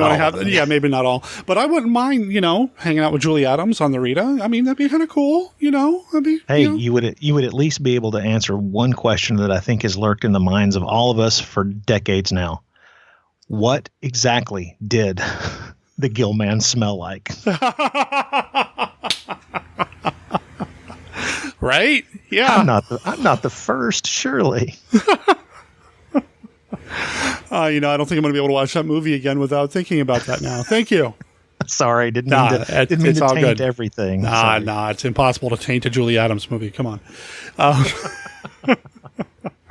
But it's this kind of neat, spooky VR experience that Alan Foster is having throughout this whole thing. And it's not just he gets to see it. He did get to actually interact and have quite the interaction with Elizabeth Blackwood, Barbara Steele's character, when he first gets there. And before things start to go south for him, I suppose, things start to look really cool. In that respect, I mean, let's bring up one of my favorite moments in the film, which is how, and don't get me wrong, maybe this would happen to us as well, but he's instantaneously in love with the character that Barbara Steele plays, which, hey, it's Barbara Steele, I get it. But the way it's played in the film really does feel like a gigantic leap when both of them instantaneously professing their enduring love for each other, and they've known each other, I think, 10 minutes. So I can see it with Elizabeth, knowing what her story is, and who knows how long she's been kind of in this house and alone without having a flesh and blood man with her. So, I mean, maybe she's a little damaged. I get that. But Alan's like, yeah, let's hop into bed. Well, okay, the hop into bed part, but he's expressing, the desire to be with her forever. Yeah. After having known her for less than half an hour. And I'm thinking, dude, can we figure out what restaurants do you like? And yeah. What's your favorite movie? Come on. What's the last book you read? Let's talk. What's your middle name? It'd be nice to know that. Yeah, your middle name.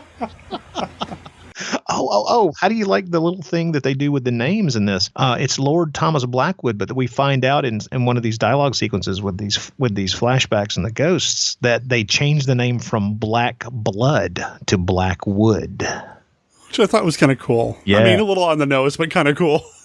Well, I mean, first of all, you'd know why the family would have wanted to change the name. Oh, sure. But you also wonder, where did that name come from? Why? Yeah, I do like it though. I do like it. There are a lot of little touches in this movie that I really enjoy. I mean, this movie's just filled with a real neat sense of gothic, little bits here and there to just kind of make you think a little bit. yeah, there's some leaps in logic. I suppose character logic. You know, he's like, I want to be with you forever. And then when he realizes, or when she tells him that she's dead, he doesn't seem to react as big as I would. At that point, I think it's interesting. It's that amazing scene that is, of course, you know, within the context of the film, is meant to be a post-coital scene. I mean, these people, we've cut away and we've watched some other stuff, and we come back and it's clear that these two people have made love and they're laying there in bed together, and he puts his head on her chest and realizes, I can't hear your heartbeat. And that's when she tells him that she's actually dead. Maybe at that point you kind of roll along. I don't know. It's a neat sequence, though. I mean, it's a neat way to reveal to Alan and to the audience what's happening there. Although it's been really hard to not suspect it from Jump Street because she's so, all of her dialogue, all the kind of covert way, she just kind of not really directly answered questions that he's proposed directly to her throughout the entire period they've been talking together. And it's just like, I think I know what's going on here. And then, you know, you're told outright. And after being told outright is when everything goes crazy and you start to, you know, be a witness to the way in which all these characters were killed. It's good stuff. I really enjoy the movie a lot. And I was glad to revisit it, and I was excited when you were on board with it because I knew it was, you know, Margheriti, and I know that you like Margheriti quite a bit. I know it's a little outside the box when you think about Poe adaptations because it's not an adaptation at all, really. But you know, it's got that Poe connection. It's got a good Poe feel. Mm-hmm. I like the music quite a bit. I'm a film score junkie, and I think people are getting tired of me saying that, but I love my film scores. And Ortolani, is it Riz Ortolani? Riz Ortolani is the way I see it most time, but I think in the English credits, they put a T in there. Yeah, which is odd. I've never seen it that way except for this film. But I'm familiar with his work from all the spaghetti westerns that he did. And I think he did a lot of giallo stuff in the 70s too, didn't he? Yeah, he did a lot of great work for decades. He's one of those guys who, as soon as I see his name in the credits, I know, well, I'm at least going to enjoy the music. And I really hope it was released on CD somewhere. Which this score has been released on CD, and I do have it. Yeah, it has been. And it's good stuff. I mean, this movie is, except for that one bit, I can watch this movie over and over again. I will say this. I do have a question, and it's not something I'm gonna have to embarrass myself and point out. The question I'm about to ask you, Derek, is not one that occurred to me when rewatching this film. Now, understand, I've watched this movie 7, 8, 9 times over the course of my life. It's a film I enjoy. I've watched it from the old Synapse DVD several times. The version I watched this time is the version that's available on that Severin Blu-ray, where there is an extra with a couple of other Barbara Steele films. So I've watched this movie a lot of times, and I'm going to kind of embarrass myself a bit here and point out that I've done some thinking about this. I watched it this time with my girlfriend, my dear, sweet girlfriend. And at the end of the movie, we're talking about it. And the next day we were talking a little bit about the movie. And she said, we see how everyone in the movie was killed, how they were originally murdered in the movie. And I go, yeah, that's part of the point of what we watch. And she says, we never see how Barbara Steele's character was originally murdered. I said, no. We see her get stabbed. She says, we see her get stabbed, but that's with the main character who we know is alive there in the room with her in the bed. That's not how she was killed originally. That's what's going on right then. And I wanted to fight against what she's saying. I wanted to hold up my hand and go, point of order. But honestly, I think she may be right. I think the movie never actually shows us. I think they're trying to get across the idea that she was probably stabbed to death. But the way it's shown to us in the movie is not the way all the other murders are shown to us in the movie, because the main character isn't viewing this and not able to participate. He's right there when it happens. I hadn't really thought about that, but when you do go back and look at the film and you see how everybody else gets killed in the movie and why they're stuck in the house and everything that's going on there. You're right. Now, I'm willing to be proven wrong. In other words, I'm willing for my girlfriend to be wrong. But sadly, in instances of this type, she rarely is proven wrong because she's looking at it with totally different eyes than I am. I'm getting, this is one of those instances where I know I'm being swept up in the story and I'm just being carted along by the atmosphere. And she's going, we never saw her death. I'm going, no, she was stabbed. And she's like, no. That is when the ghosts enter and he's there in the bed with her. That's not how she was originally killed. It can't be. He's in the bed with her. Logical people kill me. Guess I'm going to have to go back and watch the movie again. Yeah, I'm going to go back and rewatch it myself. Maybe this time I'll watch the French version with the nudity in it. You mentioned how it's been released a few times over the years. The last time that I watched it, and the version that I watched today, it's listed as a special feature, or it's part of a special feature on the, is it Nightmare Castle? Yes. Is that the Blu-ray release that it's part of that you can get that way? Yeah, they put Castle of Blood on as an extra, and they put Terror Creatures from Beyond the Grave on as an extra as well. There are other extras on the disc too. By the way, that's a good little Blu-ray to have. Oh, it's great. It's packed. I know everything's streaming these days and everybody's talking streaming and physical media is dead, but you get some good special features on these things and I'm all in, man. And that's like a really good set to have, a really good Blu-ray, because you've got some great films in there. Oh, certainly. I mean, Nightmare Castle is a lot of fun too. So I mean, I'm the first to turn up my nose and start laughing when people start talking about physical media is dead. But I think the phrase "physical media is dead" has become kind of the joking line that people who collect physical media say every day just to chuckle. So right, it's like, come on, really? You think so? I mean, hey, just today, I read. Over the past few months, I've been going back through and watching some obscure Robin Hood films that I've just never caught up with. And there's, of course, the Hammer one that has Peter Cushing as the villain in it. Richard Green plays Robin Hood and Peter Cushing is the villain. Mm-hmm. Yep. And it's the best of the Hammer Robin Hood films. It's not a great Robin Hood film, but it's pretty good. I enjoy the heck out of it. I read today that apparently it's coming out on Blu-ray in October. Really? Physical media is not dead. Wow. Yeah, I know a few years ago, back when I was doing the zombie thing, it was released on DVD with like 3 other Robin Hood films as part of like a series. Yep. Blu-ray in October. Wow.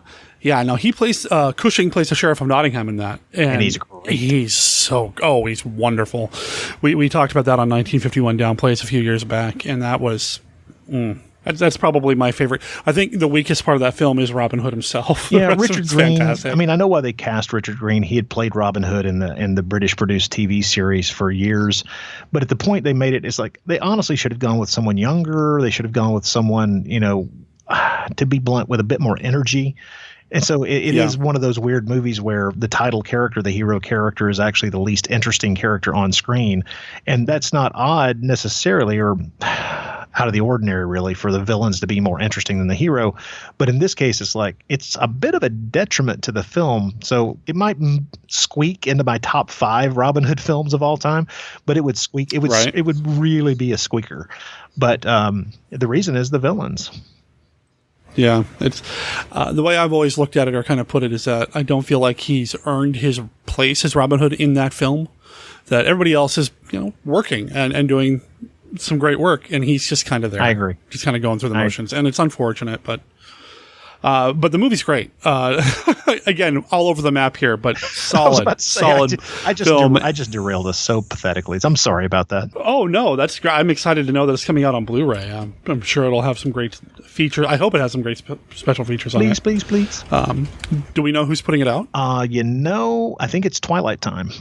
So that could go either way. Then I'm thinking if they've struck a deal to do a Hammer movie, I'm thinking they probably are going to have some extras, even if they're just importing them from someone else. I don't know, but Twilight Time. I mean, I've got a lot of Twilight Time discs packed with extras, so fingers crossed. So I don't know how much of the conversation Rod and I just had here as our sidetrack is going to actually end up in the final episode, but I do want to go ahead and start wrapping up by letting people know that, again, this movie is something that I highly recommend, despite some of the issues, or the one issue regarding the snake. And when the snake shows up, it's just one scene. They don't go back to it over and over and over again. They just cut back to it over and over again during that one scene. pay more attention to the performers in the scene, specifically. Did we even say the actor's name? Did we say the actor's name, the guy who plays the doctor? Oh, I don't think we did. His name is Arturo Dominici. Sure. Yeah, I'm pretty sure that's correct. I'm like 85% positive that that's accurate. He's an Italian actor, and he did a lot of. He was primarily known as a dubbing artist, but he was in a number of films. I mean, he was in the '57, the big famous Hercules film from '57. He was in Black Sunday. He was actually in Hercules versus Moloch and Hercules and the Masked Rider. So he's an actor who you may have seen in different places, but this is the role. Once you see him in this role as Dr. Camus, you never forget him. He's really good in this, and not just because he kills a snake, because he's really creepy, and he really does get across. His character has kind of got a lot of the weight of the exposition of the film on his shoulders. And he does a fantastic job with it. I like the character because he's someone who was drawn to this place to try to figure it out, and then never left. He's more the narrator of the film than Poe ever would be or could be. I mean, he's the one that kind of takes Alan through his paces and guides him through this really cool haunted castle VR experience that he's having. Yeah. And then tries to demonstrate some absurd science. But, along the way, it's still fun. And, I mean, he really inhabits that role really well. He's probably my second or third favorite character in the movie. I mean, Barbara Steele, of course, is my number one because, of course, it's Barbara Steele, but he's really a lot of fun too. It's fun to kind of watch, and the way he watches what's unfolding around him while Alan is kind of freaking out when somebody comes in and gets killed or strangled, and Dr. Camus is just stoically watching. Like, yeah, I've seen this before. Mm-hmm. Well, he's also, the story's not for me this time. Yeah. And, to loop back to the Barbara Steele eye thing, some of the more interesting moments with this particular actor is watching his eyes as he's imparting this information. Mm-hmm. And he's really giving the other actor in the scene everything the guy needs to react to. He's really good with his eyes. And even in those scenes where later on you realize they're kind of doing some makeup to his face to make him look a bit cadaverous, that just enhances what he's doing with his eyes. I think it's great. Yeah, it's solid work. And, he did a lot, including some spaghetti westerns. And, not to sidetrack, but spaghetti westerns, that's my jam. Man, I love them. Absolutely love them. Well, they only made, 500 or 600 of them. So, yeah, plenty for me to watch and enjoy. And they all have awesome titles, including one that he was in called God Will Forgive My Pistol. So, well, interestingly enough, I mean, right now on the Margheriti strain of podcasts we're doing for the Bloody Pit, we're in the middle of doing 2 of his spaghetti westerns. We just did Vengeance, which is 1968, which is a hell of a little movie. Yeah. If the rest of the movie stank, the opening sequence is something that everybody needs to see because people think it's super violent, but then you watch it with a detailed eye and you realize, no, they're just fooling your eye very effectively in what happens in that scene. Mm-hmm, mm-hmm. But Vengeance, which is really good, and then John Hudson, who's been my partner on that string of podcasts, that really, really wanted to do the spaghetti western he did right after that called And God Said to Cain, because it stars Klaus Kinski. He's like it's a starring role. It's not the hire Klaus Kinski for a couple of days to add his name to the marquee kind of thing. He's actually the star of And God Said to Cain, and it's a really good film. And both of these westerns, Vengeance and God Said to Cain, have some really interesting gothic trappings. Right. Yeah, Vengeance has a little bit, especially when you start talking about the villain and the villain's lair. Yeah, and that sulfur mine. But And God Said to Cain is dripping with gothic atmosphere. Yeah, and that's one of the things that I love about some of these spaghetti westerns is if you really start to look at them, get past the fact that, it's just another western. I mean, well, first of all, they're typically not. But when you watch them, you can start to see some of these gothic influences coming in. It's because Italy was good at the gothic, man, whether it was a spaghetti western or giallo or a horror movie. I mean, it's right there. You even see it in the first Sartana film, and that awesome Sartana box set is also on my wish list because, man, it's so good. Oh, yeah, I've got to get that Sartana set. Oh, yeah. Me too. And again, I love the titles, and I think I've said this before. My favorite title for a spaghetti western, God Made Them, I Kill Them. I mean, come on. Anything else we want to talk about Castle of Blood? No, Castle of Blood is a very entertaining film. There are multiple ways to see it out there, and I think that I didn't check the streaming services to see if it was possible to watch it that way, but it may very well be. It's known under either the title Danse Macabre or Castle of Blood. There are a couple of other titles it might be known under, but just look for Barbara Steele movies with blood in the title, and that will narrow it down just a little. Just a little. Well worth your time. It's a good gothic. It's got a lot of great atmosphere. Margheriti does a lot with just atmosphere and just these really nice, intricate sets built for another movie. And it's worth your time. If you like this kind of movie, this is a really fine example of it. It's solid performances all the way through. The way the lead character kind of gets it at the end, spoiler, he gets it at the end, is interesting. And how the... Okay, I am going to spoil, because when they they come back to the castle to pick him up, at Poe and Blackwood, they show up to pick him up because, the dare was to spend the night there. And they find his body, and they just kind of leave the body there, but Blackwood makes it a point to make sure he reaches into his jacket to take the money, because a wager's a wager. It's like come on. Well, that's what I love about that, is like if you had any doubt as the story unfolded inside that castle who the real villain of the piece was, that final scene puts paid to any doubt you may have. Lord Blackwood is the villain. Yeah. He keeps sending people to this on that night every year. The Night of the Dead. Yes. Yeah. That's just evil, man.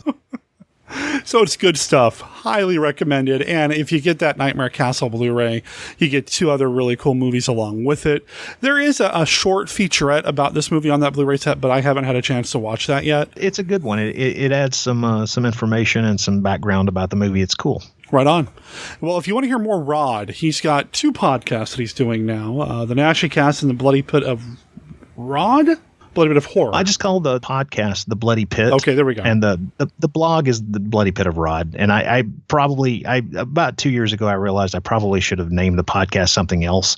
But I was trying to link the 2 of them, but now it's become inextricable. People think of the podcast as The Bloody Pit of Rod. And I was like, I was trying to leave that part off of the title, but it doesn't matter. Well, I just did it myself.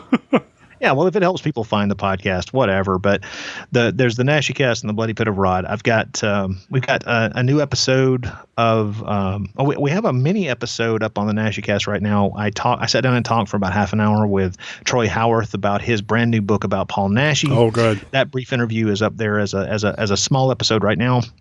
And here in the next week or 2, I'll be putting up here very soon, I should say. I can't tell exactly when. I still have to write show notes. We've got another episode of Beyond Naschy on the Naschy Cast feed, where Troy and I sat down with Court Psyops from Cinema Psyops to talk about our 3 favorite Spanish horror films that don't star Paul Naschy. We tried to limit it to 3. Actually, only Troy adhered to the 3 thing. Both Court and I cheated like ridiculous scumbags. We both walked in with a list that stretched to double digits and just hoped nobody would notice, and then had to admit to it.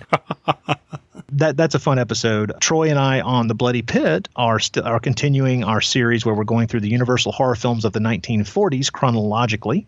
We haven't made it out of 1940 yet, and we've just recorded our 3rd episode. 1940 was a busy year. Yes, it was. We just recorded our episode on House of Seven Gables, the House of Seven Gables. Oh, wow. With Vincent Price and George Sanders, and a heck of a movie. And we had a lot to talk about, so I've got to get that one ready to get posted. Coming up soon is another Margheriti episode. I'm talking to another couple of people to do some rather odd Euro stuff, which I'll keep that a little close to the chest right now. But yeah, loving what's on the horizon. A lot of fun stuff. I love being able to dig into this stuff. And well, any reason to rewatch these movies is a good reason, I guess. Well, there you go. Now, you and I have talked by Facebook Messenger about different ideas to get me on your shows in different capacities, and listeners heard me invite myself over to talk about William Castle Westerns. So, I'll tell you what, man, I'm serious. I wouldn't want to be on the show if I didn't like it, I guess is what I'm saying. Well, thank you very much. The William Castle Western thing, I think that's a good idea. Let's definitely talk about that. Right on. We'll do that off mic. We won't bore the listeners with this. I want to give Rod a bit of breaking. Well, I'm not going to say it's breaking news, but it's exclusive news. I've not announced this anywhere, and I'm not going to until this episode drops, but I want Rod to be the first person to hear this because it has to do with Naschy. So I've got the YouTube channel, the Monster Kid Radio YouTube channel, that I want to do a lot more with, and I think the way to do a lot more with it is just kind of set myself up with some solid shows, some series that I'm going to do. People know that my Paul Naschy experience is very limited, so I'm going to do a YouTube series where I watch as many Paul Naschy movies as I can see. I'm going to call it Catching Up with Naschy, and I'll ask Rod for some guidance, in terms of where to go, where to start, that sort of thing. But I'm really looking forward to basically watching as many Paul Naschy movies as I possibly can, and then doing a little 5-10 minute YouTube video about it. That sounds looking great, forward to that, man. That sounds fantastic. What a good idea. I'm really looking forward to it. I've seen a few Naschy films. Horror Rises from the Tomb, I love. I've had a chance to introduce that more than once. And then the one Mummy movie that he did, I really enjoy. Yeah, that's a great film. But I wish the people that said they had the rights to it would actually put it out on Blu here in the States, because it would be still amazing. happen. Fingers crossed. I'm just going to keep trying to be optimistic. We'll see. But it's a great film. And that's one of the things that I'm a little worried about, is some of these movies being a little difficult to get my hands on, but maybe Rod knows some places where I can go pick up some of this stuff, whether it's overseas or whatever. I can help you out one way or another. I'm really excited about it. I'm excited about the werewolf movies. I felt really bad because Weird Wednesday here at the Joy Cinema this past week, they showed the werewolf versus a vampire woman, or what is the? Oh yeah, under multiple titles. Over here it was Werewolf versus the Vampire Women. Great movie. And I had to pass on it because I had to finish producing MKR. So I didn't get a chance to go see it, but I'm really wanting to see it, and I'm excited to dive into this area. So I'll keep you posted, Rod, and I'll let people know what's happening with that when it happens. It'll be later this year when I launch it. Glad to help you out with that in any way that I can, man. Awesome. And I'll blame it all on you. Hey, after doing a Naschy podcast for 8+ years, I'm willing to take all the brickbats and all the praise that I can get, because it was a really weird project when we started it. I'm just glad that we stuck around long enough for it to actually end up with Paul Naschy films being on Blu-ray. Fantastic. And you get to contribute to some of these. In fact, Rod and his partner Troy have been on multiple Blu-rays now doing commentary tracks for Paul Naschy films. And I'm the worst person to try to remind people is that, yeah, we did commentary tracks for 5 or 6, I lost track, a number of Paul Naschy films. For Mondo Macabro, we did Inquisition. And for Scream Factory, we did Horror Rises from the Tomb and Hunchback of the Morgue and Night of the Werewolf and one other, and I can't believe that my memory has slipped away from me. But we also got to do a couple of Amado de Osorio films for Shout Factory as well. We did the Blind Dead movie, Night of the Seagulls, which is a great little movie that they were able to release. And then we also did The Lorelei's Grasp, which is a fantastic little movie. I love that movie. It's one of the reasons why I wanted a region-free Blu-ray player, because for a while it wasn't available over here on Blu, and I think I picked it up from Germany on Blu-ray before it was released here. Which is kind of cool, because that's where the movie is set. But I was really happy with all the information we were able to find out about both those Osorio films, honestly, but most especially Lorelei's Grasp, because there's just a lot to dig into with that movie. Plus, Helga Linné. Helga Linné is great. It's a monster hunter movie, which I love. You kind of have a cool Blind Dead kinda-sorta cameo, not really, but that's his hand, and it's just neat. So I've introduced that movie too. That's pretty fun. Good film. All right. So where can people find you online? What are the website addresses? The website, the main website where you can find everything is the Bloody Pit of Rod. It's my blog where I post not just the podcasts and links to the podcast and a nice little sidebar where you can just play the podcast right off the page, but also my occasional musings about whatever movies I'm watching right then. I sometimes go on odd jags like Robin Hood movies or there's no telling. I'm fighting right now to keep myself from going on some brief writing jag about Tarzan movies that I have never watched before and are finally catching up with. But, Bloody Pit of Rod's a good place to catch everything. NaschyCast has its own website just called NaschyCast. You can catch all links to all of the shows there. We don't have any regular production. I try not to keep to any particular schedule because you can never tell how things are going to interrupt. I mean, Troy, my co-host for the NaschyCast, has a full-time job and 2 bands, and so scheduling can sometimes be a real bear. But just pay attention, and eventually new things will fall out of our creative endeavors.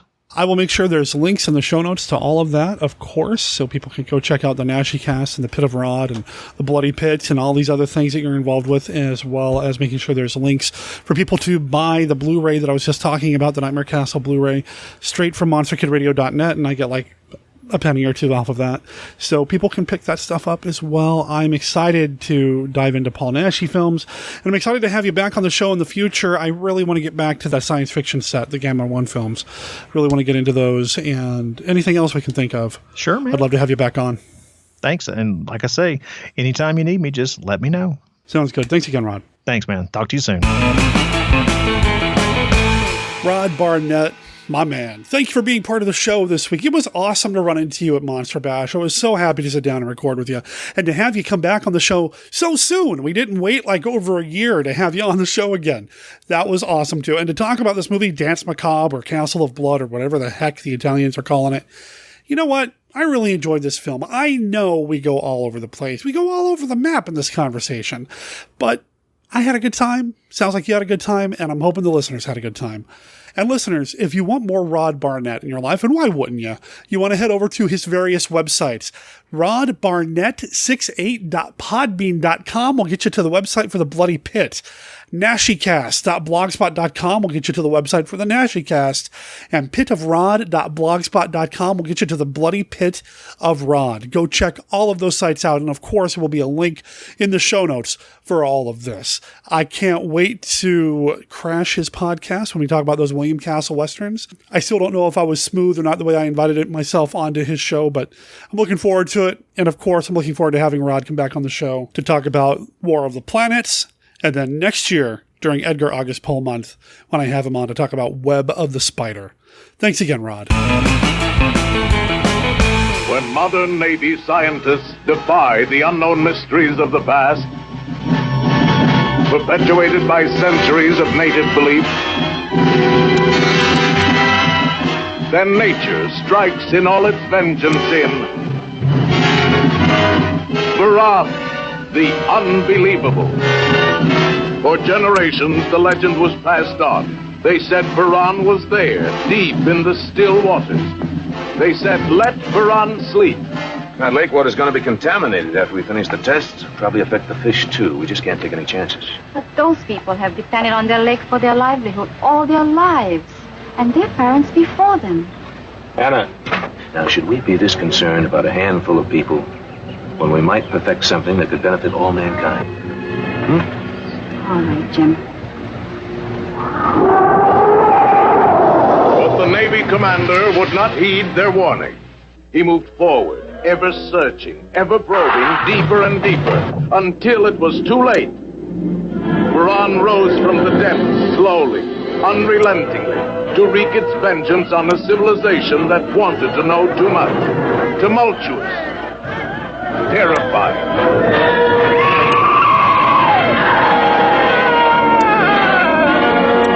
Awesome, it will shock you to the core.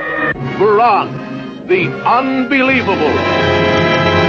Hello, everyone. I am Rod Barnett. I'm Troy Gwynn. And we are your hosts for NaschyCast, the podcast about the films of Paul Naschy. We, for over 5 years, have brought you the joys of Spanish cinema, filtered through our brains to you. Yes, now, what is it that qualifies two Southern boys to talk about films that came out of Spain? And I can't think of a single thing. There's nothing that qualifies. Nothing. Except that we just love them. We love them. NaschyCast covers the films of Paul Naschy and any other Spanish horror film that we can pretend we know something about. Yes.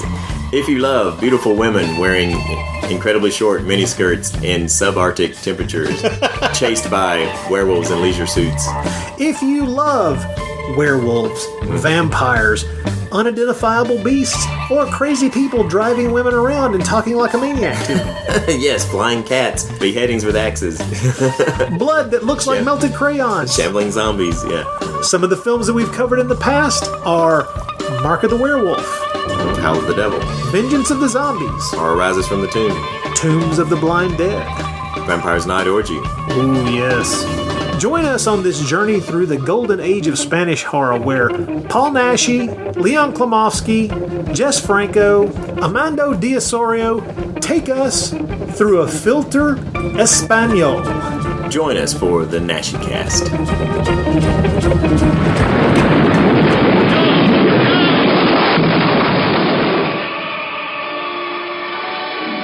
You can't let them. Get out of there first.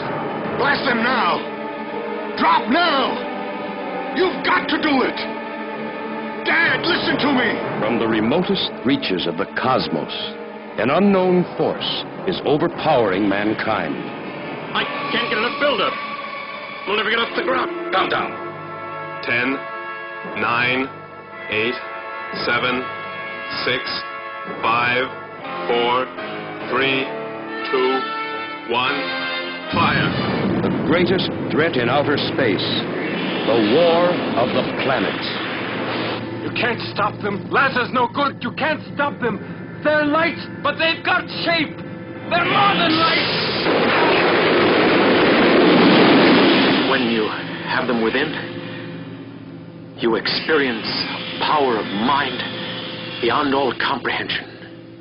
Working feverishly, courageous astronauts vainly search for a transparent enemy that has overtaken their space station, paralyzing every form of life and motion. And prepare for immediate evacuation of all space installations. All the forces on Earth have been mobilized to combat this invisible, supernatural, deadly power that is crippling man's progress in space. No signs of rigor mortis, no signs of decay or corruption. Man's willpower, his will to live, is being crushed. It's a battle of wits against a subtle enemy for which there is no defense.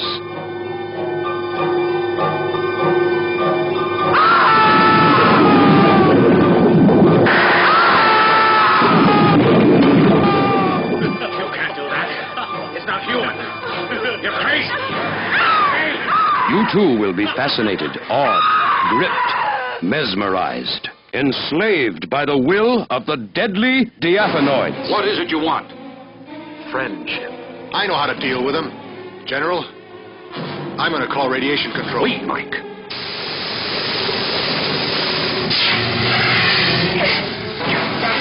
go! Let's get back here, Freddy! Where do you think you're going? I can make it, Commander! It's a desperate fight, but a handful of fearless spacemen search for every sign, for every face that might hide the seed, the spawn of death that threatens to destroy the Earth. We don't know whether we should treat them as living or dead, whether to do biopsy or autopsy. The apparatus is not required. I don't think that's for you to decide. I will do the thinking, Commander. It's a power of gigantic proportion. It corrodes the very will of mankind. This is a film you cannot miss. Man, pitched against the unknown, the incredible, the war of the planets. The war of the planets.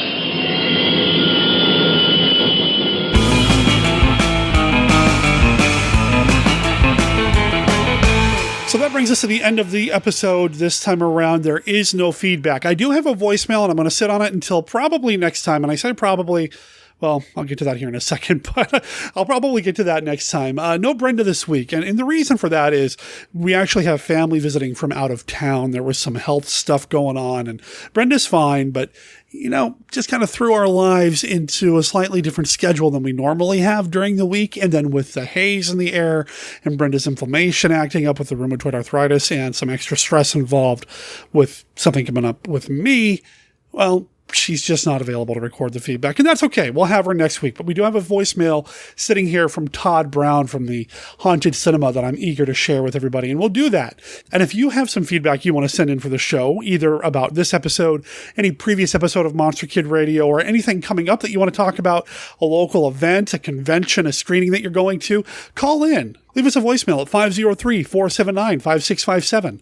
That's 503-479-5MKR, or you can drop me an email at monsterkidradio@gmail.com. I know the big Monster Bash movie marathon and expo is happening this weekend, August 17th and 18th. It's happening at the Palace Theater in Canton, Ohio. Man, I wish I could be there. They're going to be showing things like Godzilla, the Giant Behemoth, the Giant Claw, them, King Kong. Man, there are so many movies they're going to be showing. I'll make sure there's a link in the show notes to monsterbashnews.com so you can check it out. Doors open at 3 p.m.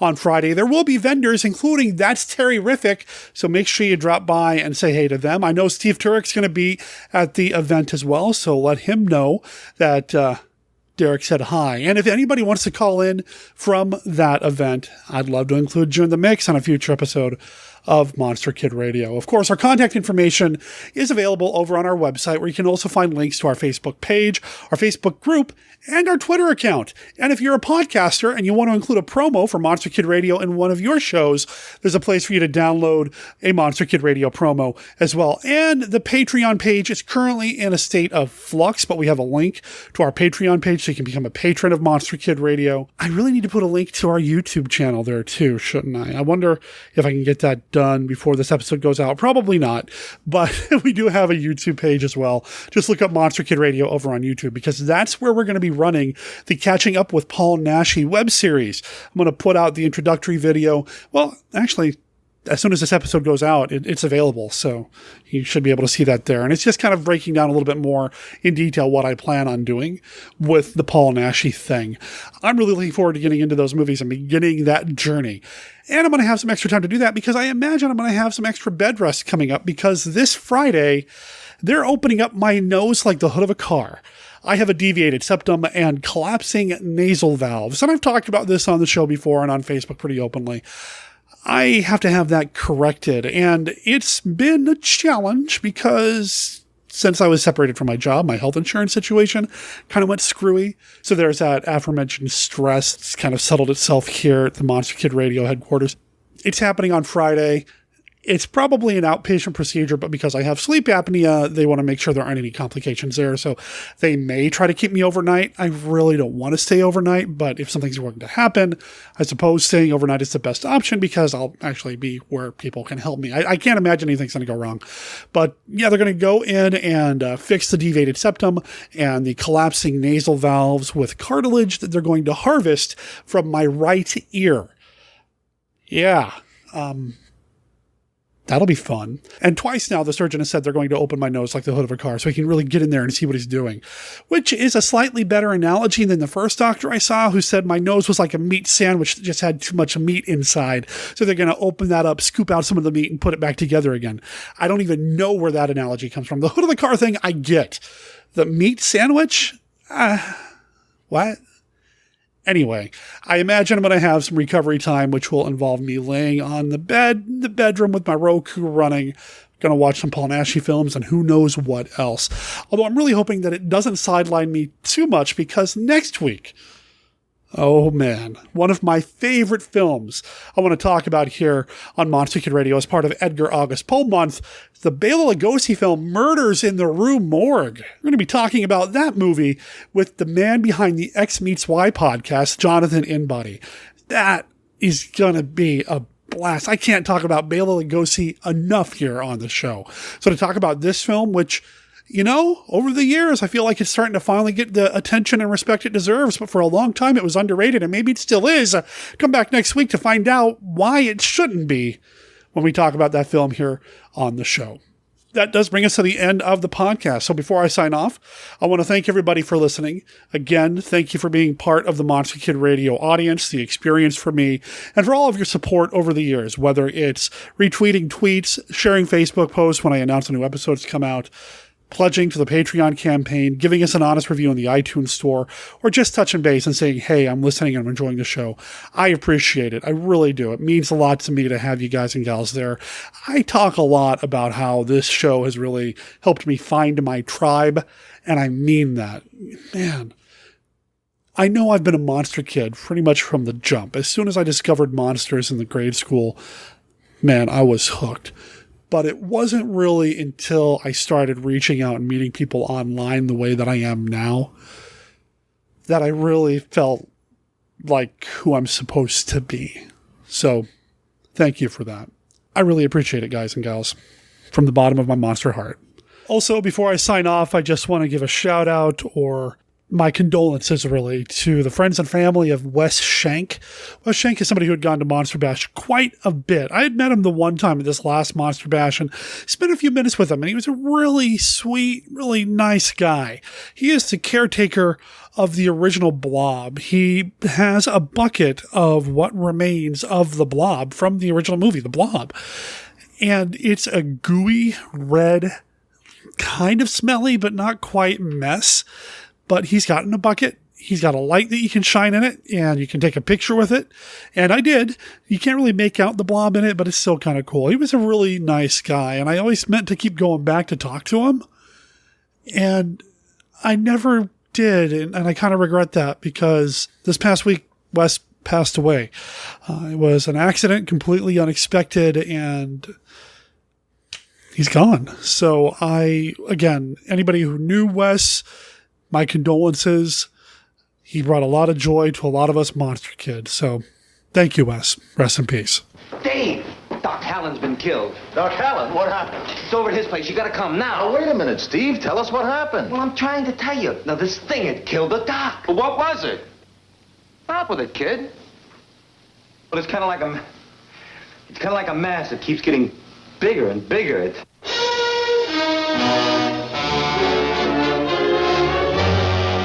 Every one of you watching this screen, look out. Because soon, very soon, the most horrifying monster menace ever conceived will be oozing into this theater.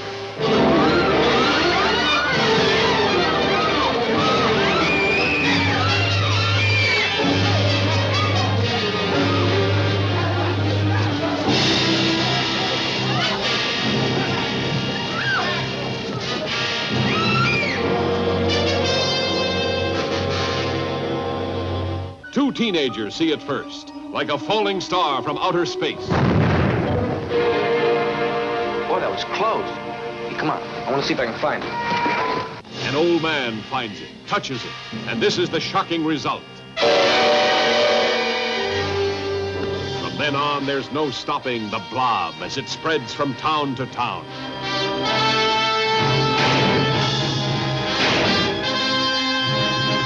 It's indestructible. It's indescribable. Nothing can stop it. This town is in danger. How can it be stopped? Mob hysteria sweeps one city. Before long, the nation, and then the world could fall before the blood-curdling threat of the Blob. Starring Steve McQueen and a cast of exciting young people.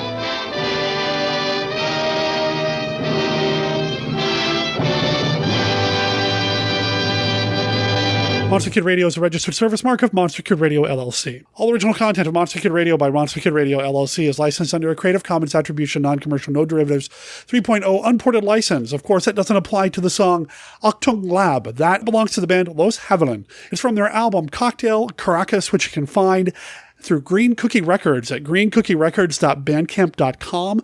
Go check them out. Check out the album. It's €12. It's totally worth it. Let them know that you heard about them here on Monster Kid Radio. My name is Derek Kim Cook. I'll talk to everybody next week where I probably will sound just slightly different because of the whole nose thing. Anyway, ciao.